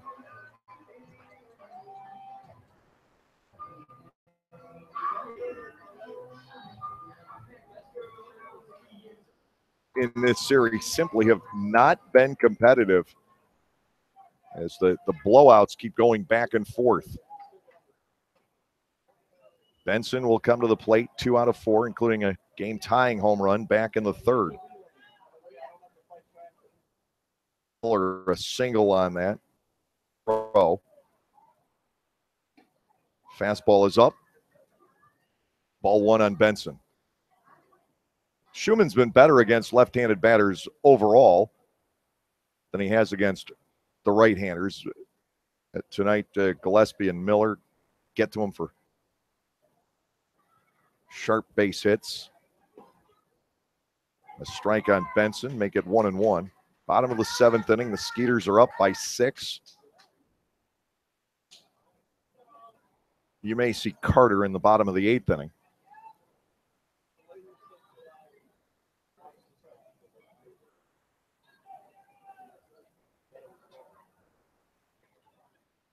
Schumann brings it home. That's down and away, ball 2. Oh, good Schumann has been on 13 hits in his last 22 innings. He's perfect at home. 2 balls, 1 strike. He will work from the stretch. Breaking ball to Benson, grounded up the middle. That's a base hit. Miller is going to head home. The throw will come into second, make it 9-2. Schumann giving up a couple of runs here in the 7th inning. Tough to see for Schumann ruining those pretty numbers. A night that's not entirely unexpected. Scott Patterson's going to go out and check in on him.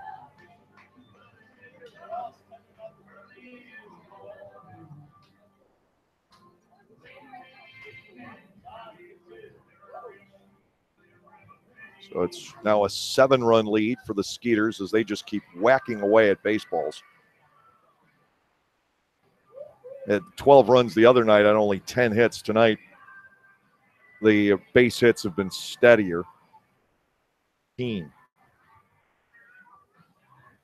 Conversation will continue on the mound as Josh Prince gets ready to step in. 3 hits around a strikeout. Schumann's going to try and battle it out. The Barnstormers are going to get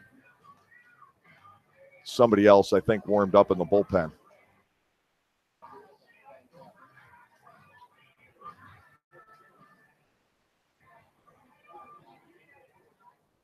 So if Schumann was going to have an outing like this, this is the time for it instead of trying to hold a lead in the 8th inning, something at which he has been very, very good. 3rd multiple run inning for the Skeeters in the game tonight. And it's hit high in the air out to center, sinking in a hurry. Robinson will come in, not get there. It's down for the 4th base hit of the inning. Benson ahead to second. Prince is aboard at first. The fans all hooting and hollering, but this is a ball game that needs to be euthanized pretty quickly as far as the Barnstormers are concerned. It's getting really painful. Kevin Aaron's coming in. He's 1 for 4.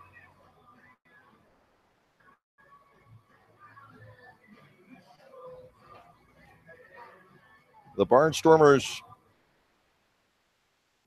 have given up a season-high 16 hits. It's happened 4 times. He's sitting at 15 with 1 out in the 7th. Big swing and a miss for Aarons. He is down a strike. It is 0-1.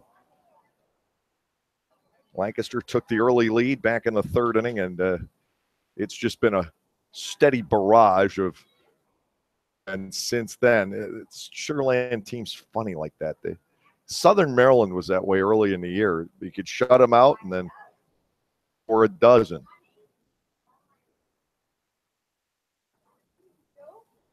To pitch in the dirt, 1-1, part of the Barnstormer success. The steady offense, the steady flow of runs all year. Especially in that one stretch where they were 4 every night for weeks on end. Barnstormers made their move. Outside of that 18-7 stretch, it's basically been a 500 ball club. They need, I think, another winning streak, another splurge like they had in May. High off the glove of De La Rosa, and the runners will move to 2nd and 3rd. And I think you'll see a pass ball charge there. I almost think De La Rosa got distracted, it appeared, as that pitch was headed home. So 2 more men in scoring position for the Sugar Land Skeeters. On a count of 2 balls and a strike on Kevin Aarons. There are times you just want to scream uncle, and I think this is one of them.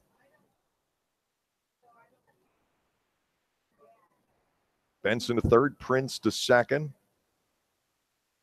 Here's a 2-1 high. 3 balls and a strike on Kevin Aarons. James Scott Schumann we've been seeing all along.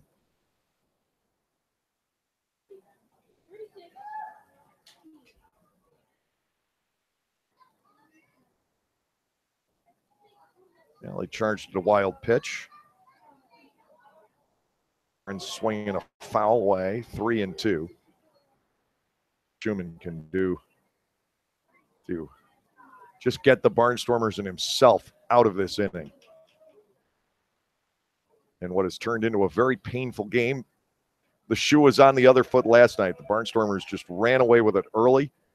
And the shutout completed, 10-0. 3 balls, 2 strikes. Schumann going to work on Aarons.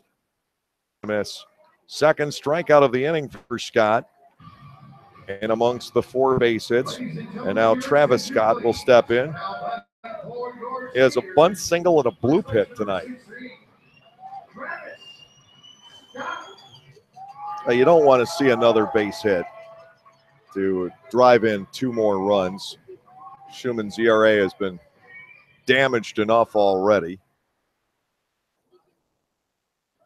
Going from 1.67 to 2.16 if he gets this out. Benson's at third. Prince is at second. 2 men gone. 2 more runs home here in the bottom half of the 7th inning. To work. Pitch popped up foul. It's a good-looking fastball there. 0-1.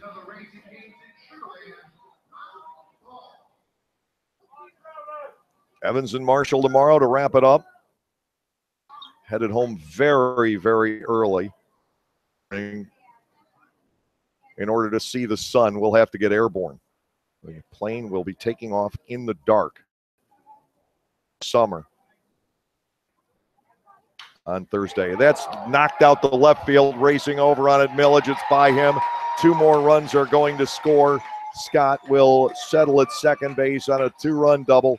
Sugarland has an 11-2 lead. 5 hits, 4 runs off of Shu here in the bottom of the 7th inning. Well, it's a tough night for him. Anthony Giansani will step in. And arguably, he shouldn't have been in there. But I think it was just necessitated. Yeah, the short start. This is all multiplied here tonight. Scott at second base with 2 men gone. Giansani will step in. So that 16-hit mark has now been tied. Giansani, slider across for a strike. It is 0-1. The 2 outs have come on strike. There have been in between. The tough one was the blooper by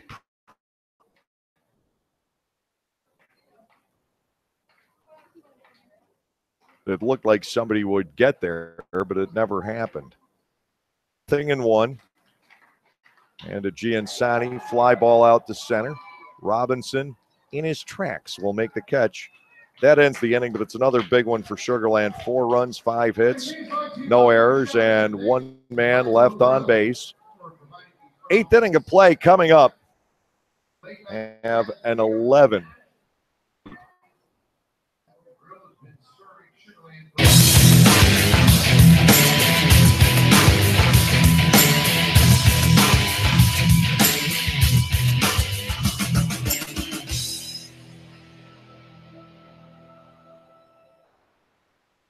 You juggle the kids, sports, homework, housework, and Squeeze in a moment for yourself. There isn't much time left to plan activities to keep your family having fun together. So give yourself a break and head to Strasburg Railroad, where the 45-minute steam train ride is just the beginning. There are family-friendly train events, vintage baseball, shop tours, a steampunk weekend, plus our popular Day Out with Thomas trains. The fun is as endless as your imagination. Reserve your tickets at strasburgrailroad.com. Is a great place to stop by after a Barnstormers game and continue your enjoyable evening in downtown Lancaster. Featuring 100 beers on tap, including many craft beers from here in central PA. The Federal Tap House has something for everyone's palate, not to mention a full bar and elegant wine selection for the non-beer geeks in the group. For the entire lineup of brews, check online at federaltaphouse.com. House, 201 North Queen Street, just blocks from Clipper Magazine Stadium, or at their other location in Harrisburg.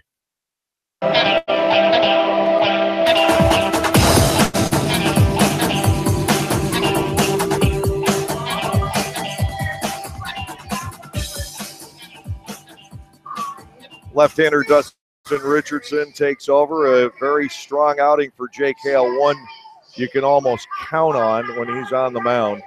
7 innings, 7 hits, 2 runs. They were both earned. He walked 2 and he struck out 4. Hale won't dominate very often. He did have a shutout against the Barnstormers a couple of years ago for Southern Maryland. Will just be very, very solid. Start in and start out. Left-hander Richardson taking over. Robinson, Bell, and Halton will be facing him as we get to the top half of the 8th inning.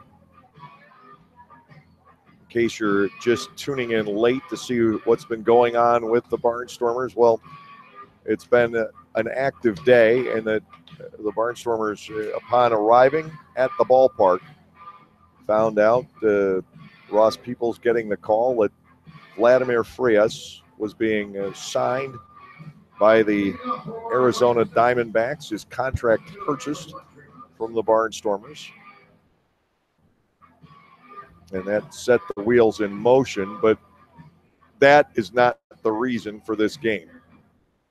The start for Shane Hale and the Sugarland Bats have been responsible for this game. Vladimir Frias, seriously doubt would have made a difference. Trayvon Robinson, the batter, up there right-handed for the first time tonight. He looks at a strike. It is 0-1. Robinson is 2 for 3 with a run batted in. Another nice night for Trayvon. 14 out of his last 24. 0-1. Slapped foul past Frias and into somebody's cap, leaning over the box seat barrier. Best play in a hat I've seen all night. Trayvon's up there 0-2. Barnstormers have done nothing against Richardson until Casey Hobson got to him for a grand slam. Last time Sugarland was at our place. Ground ball up the middle and past the diving Prince. A third hit for Trayvon Robinson. Everything's getting through for him right now, and he's hitting the ball well. Going to all fields. 15 out of his last 25. Here's JB. Josh with a single in the first inning. He has struck out the last 2 trips. Barnstormers have 8 hits in the game. Haven't been weak at the plate, but it's been spread out on 1, 2, 3 only once. And they've only had a guy get to scoring position in 2 different innings. The 2-run third and then the 4th when De La Rosa had a 2-run double. First pitch in for a strike. 0-1 to Bell. Sean Halton is on deck. Then Cole Garner.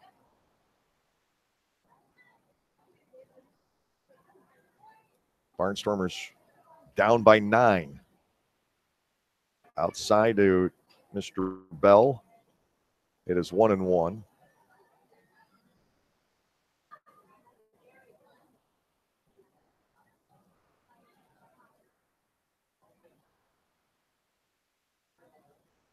Robinson not being held at first. Bell gets ball 2 inside. 2-1 from Richardson, who is incredible early. His numbers overall now are not is 1-4 with a 4.44. 2 balls, 1 strike to Bell. The plate swing and a miss. Tailed away from Bell, batting right-handed. It is 2-2.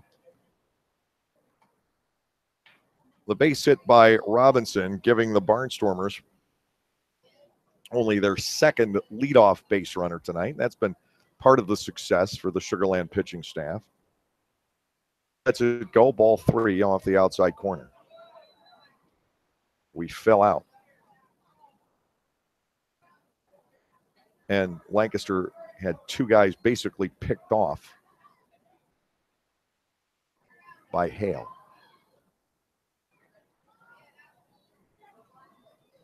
Payoff pitch is due to Bell. Half swing to protect the plate. Bouncer foul right to the corner of the Sugar Land dugout. 3-2 still to the Barnstormer DH tonight.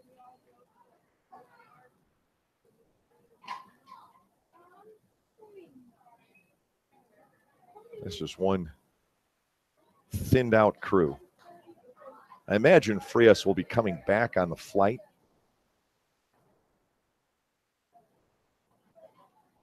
Grabbing his stuff and heading down to Tennessee. Ground ball, second base, should be 2. Prince going to Ahrens for 1. Back to Scott in the double play, 4-6-3. 2 quick outs here in the 8th inning, bringing on Sean Halton. His first run of the series back in the 3rd inning, his 52nd of the season. Now, the Barnstormers still, this is shocking to me, they still have not hit a home run in 5 games in this series. Left field is very reachable in this ballpark, incredibly reachable. Garner, not Halton, not De La Rosa. Nobody has been able to hit a home run here. Deshaun popped up. The shortstop Ahrens and the second baseman Prince converge. It'll be Prince right behind second base making the play. No runs, 1 hit, no errors, nobody left. Bottom half of the 8th inning will roll around with Sugar Land leading 11-2.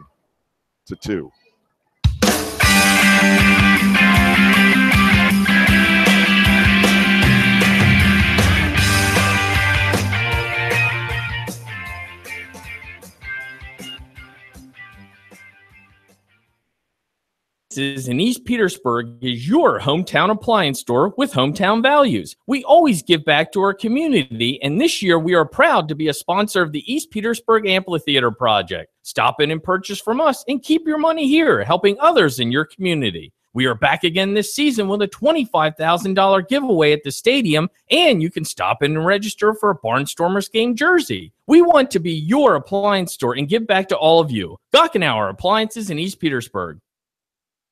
Hey, Jane, check it out. 2 brand new Fast Play games from the Pennsylvania Lottery. Yeah, you just pick your game, get your ticket, and see if you've won. And with Payday, you could win progressive top prizes instantly. Instantly? That's fast. Not faster than me drinking this frozen slush. You okay? Ouch. Headache. Oh. Fast Play. Play fast, win instantly. The Pennsylvania Lottery. Players must be 18 or older. Please play responsibly. Benefits older Pennsylvanians every day.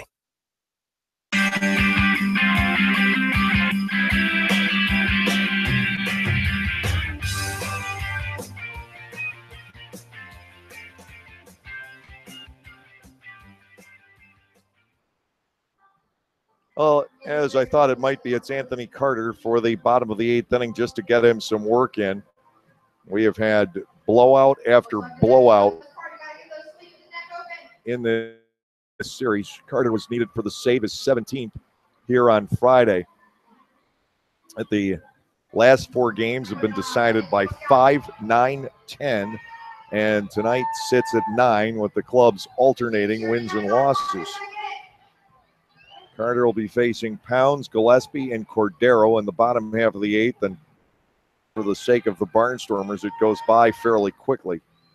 Garner, Weber, and Millage are scheduled in the top of the 9th inning. This is already a 3-hour-long ball game. This will be the 40th out of, I believe it's 74 9-inning games played by the Barnstormers this season.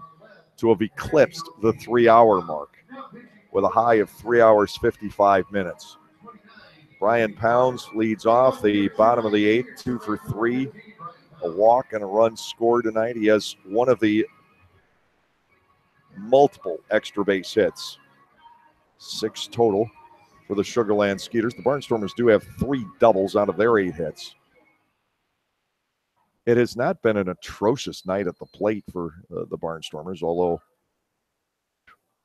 put together any threats since the 3rd inning.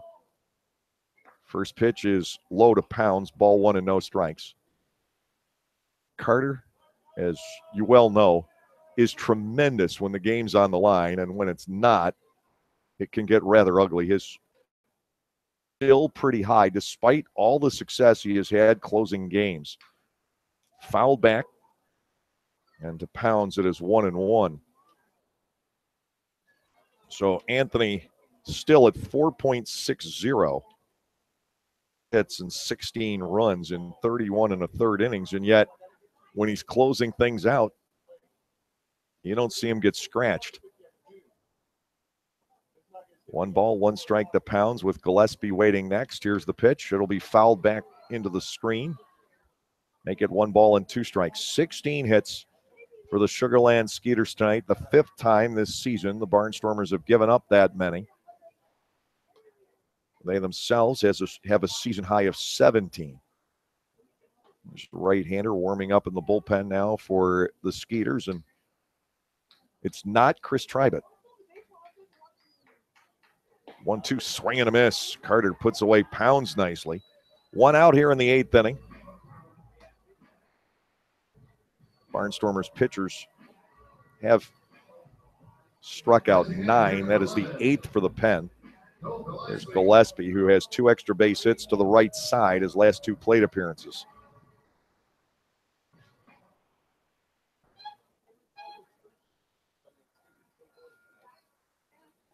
Gillespie's hit for the cycle now in this series.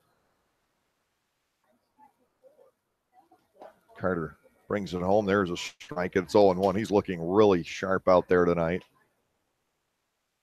And, of course, we got Game 6 of the series coming up tomorrow. The Barnstormers are guaranteed of at least a split, but they want more. Breaking ball across. Carter has Gillespie, 0-2.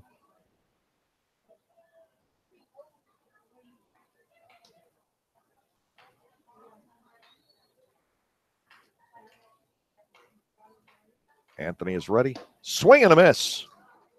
Down goes Gillespie. Back-to-back strikeouts for Carter. He's got tremendous stuff also. Another guy you figure could get picked up by a major league organization at any time. I mean, realistically, it could happen to just about anybody in that bullpen.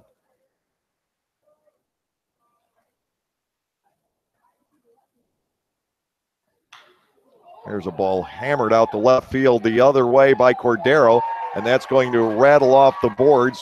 New season high in base hits against the Barnstormers. Into second with a double is Cordero. He did not miss a home run by much going the other way. 17 base hits. And now Derek Miller steps in with the runner at second base and 2 outs in the bottom of the 8th inning. But nobody's gotten away with it for the Barnstormers tonight. The cleanest outing was Kuchno's. An inning and a third. He gave up a couple of singles. One of those was a bloop. Knock out 2.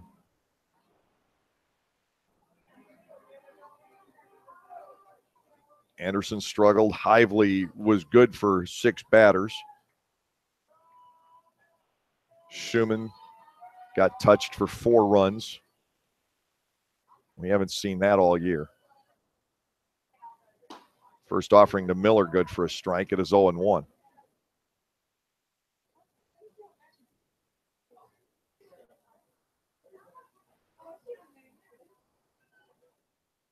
Schumann came out of the game and pretty much during the last break headed for the clubhouse. Second strike is taken. It's 0-2. And he's not 100%. It's not an arm injury. It's muscular. A little bit of a tweak. Just affecting everything. No balls, 2 strikes. Misses. So Carter strikes out the side around the double. No runs on a hit, no errors, and 1 man left on base. 9th inning of baseball coming up here tonight. Skeeters leading 11-2.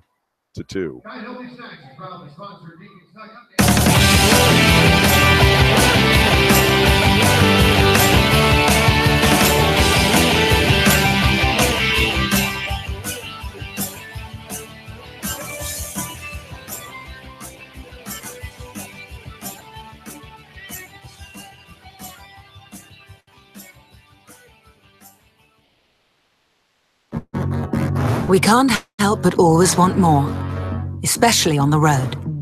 More horsepower, heightened handling, elevated design. Get more out of your drive with the Lexus IS. Bold styling, track, available 306 horsepower. Experience the exhilaration of the IS 350, IS all-wheel drive, and IS Turbo. See Bobby Rahal Lexus in Mechanicsburg. And music this summer at Clipper Magazine Stadium. No matter what your taste in music might be, we have a night for you. Rock, oldies, country, funk, jazz. We have it all covered over 8 weekend nights this season. Each of those evenings will kick off with a Barnstormers game at 6:30. Following the baseball action, music will take the spotlight to complete our entertainment doubleheader. Check your Lancaster Barnstormers pocket schedule or our website at www.lancasterbarnstormers.com to check out the concert dates. Barnstormers Baseball. Make a night of it.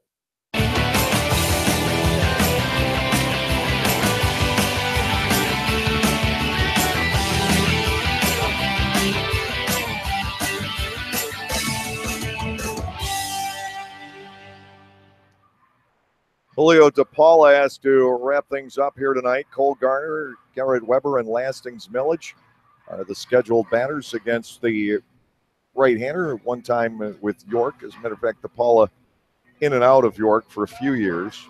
Overall this season, no wins and a loss and a .631 earned run average. 11-2 in favor of the Sugarland Skeeters. They've just hit the ball so well all evening long.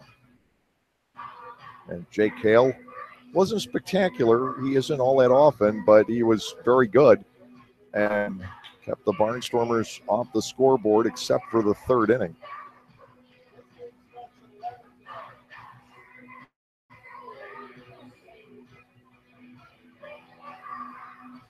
Garner ready to step in. He is 0 for 2 with a base on balls here tonight.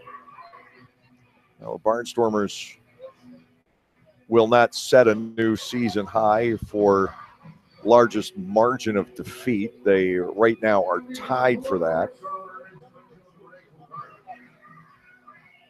But they have given up the most hits they've allowed all year.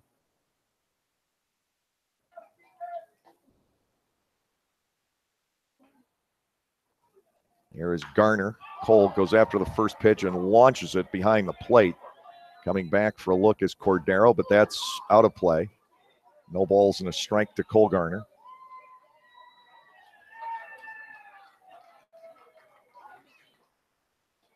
Barnstormers at a scoring position since the 4th inning. They have had hits. They've been very well scattered here tonight. Skeeters with the 9-run lead. Barnstormers will still 2 in this series. Southern Maryland takes first place back over in the division. Ball is low. Garner batting 1-1. It's 6-5. The Barnstormers and the Revs will be 6-6. Sugarland 5-6. Talk about nobody having control. Hard hit ground ball, but there is Pounds coming in. He'll fire on. Garner retired 5-3. 1 out here in the 9th. Will come to the plate. Weber is 0 for 3. Trayvon Robinson with a 3-hit game for the Barnstormers, and The hits otherwise are spread out.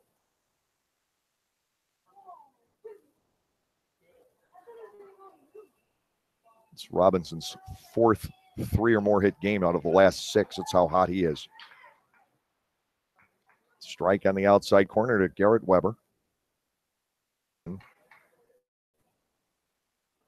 DePaula comes back. Breaking ball, lifted foul out of play. It's 0-2. You know, the heat, the humidity. Then you get a game like this, the bat has to feel 60 ounces instead of 31 or 32. Oh, 2 breaking ball, hard hit grounder, and a diving stop made by Pounds. Third base is his best spot, and he'll get up and throw out Weber. Put a star by that one in the scorebook. 2 are gone. Lastings Millage, the final hope for the Barnstormers here tonight. Millage 0 for 2 with a walk. Scott Patterson over coaching third base. He's done that a couple nights in a row late. Getting a feel for it.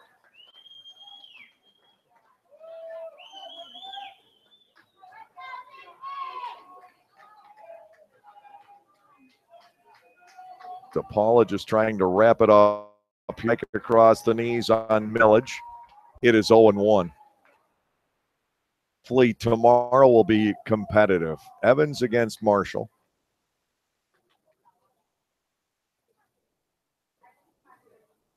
Next offering is a bit low, 1-1. Hats off to Ryan Moorhead, not trying to speed the game up on that pitch.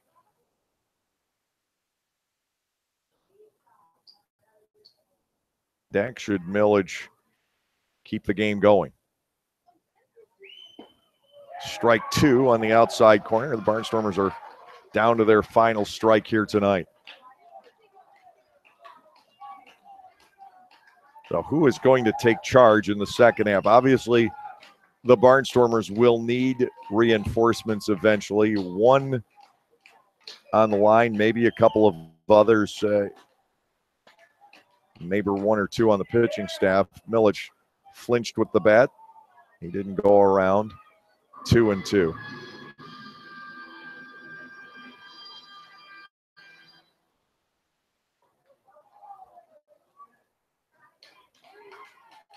And then the ball club can enjoy Texas tomorrow night. 2-2 breaking ball. That's their strike 3 call. Millage goes down looking. It'll wrap it up here tonight. We'll be back with the line totals on tonight's ball game in just a moment. It's another one-sided affair. This one going to the Sugarland Skeeters. Our final is Sugarland 11 and the Barnstormers 2.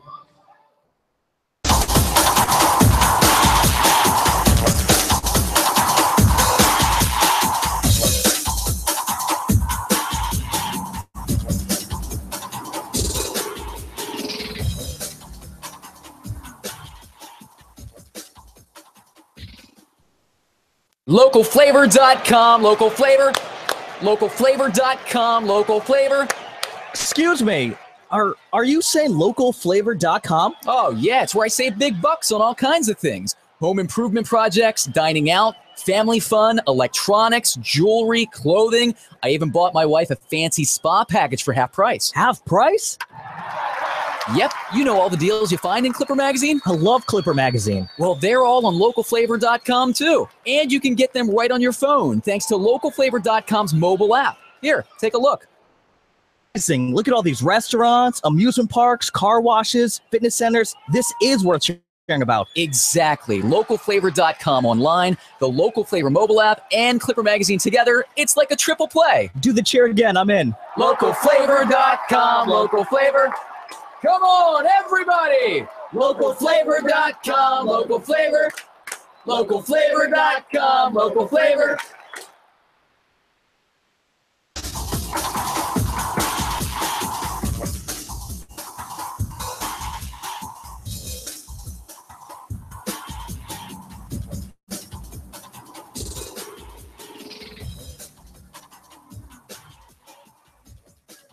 Well, a tough one for the Barnstormers here tonight. These two ball clubs alternating one-sided victories over the last 4 games. Sugarland with the 11-2 decisive victory tonight. Skeeters with 11 runs, 17 hits, the most given up by the Barnstormers in a game this year. No errors, 10 runners left on base. Lancaster 2 runs on 8 hits, no errors, 5 left. The win going to Jake Hale. He is 6-2 for the season. Tommy Shirley absorbing the loss. He is 0-2. Home runs both on the Sugarland side and both in the same inning. Joe Benson with his 3rd of the year, a man aboard in the 3rd inning, and then 2 batters later, another 2-run home run. That was hit by Kevin Ahrens, his 8th home run of the campaign. We go 3 hours, 12 minutes tonight in front of a crowd of 4,487 at Constellation Field. The Barnstormers and the Sugarland Skeeters in the 5th game of the series. Lancaster still up 3-2, and 1 more coming up tomorrow morning. That'll do it for the regular portion of our broadcast. The wrap-up show will be coming your way next here on the Lancaster Barnstormers YouTube channel.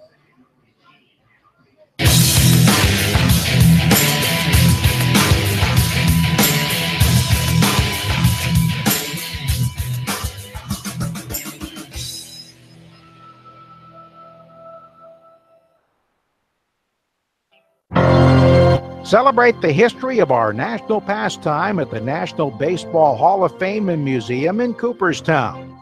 See priceless treasures that will bring your baseball memories to life. Cooperstown is where you, your family, and your friends can relive baseball's greatest moments and honor the all-time greats of the game. Plan your family visit today at baseballhall.org. Not only does the Federal Tap House have the largest selection of craft draft beers in Lancaster City, they have amazing food to go along with those elite beers. Open every day for both lunch and dinner, their menu has something for everyone, including a special lunch menu available every Monday through Friday, as well as their normal menu. So when you're in the mood for great wood-fried pizzas, handcraft coal-fired burgers, or our all-inspiring duck fat fries, head over to the Federal Tap House. That's the Federal Tap House, 201 North Queen Street in downtown Lancaster, open by 11:30 every day of the week.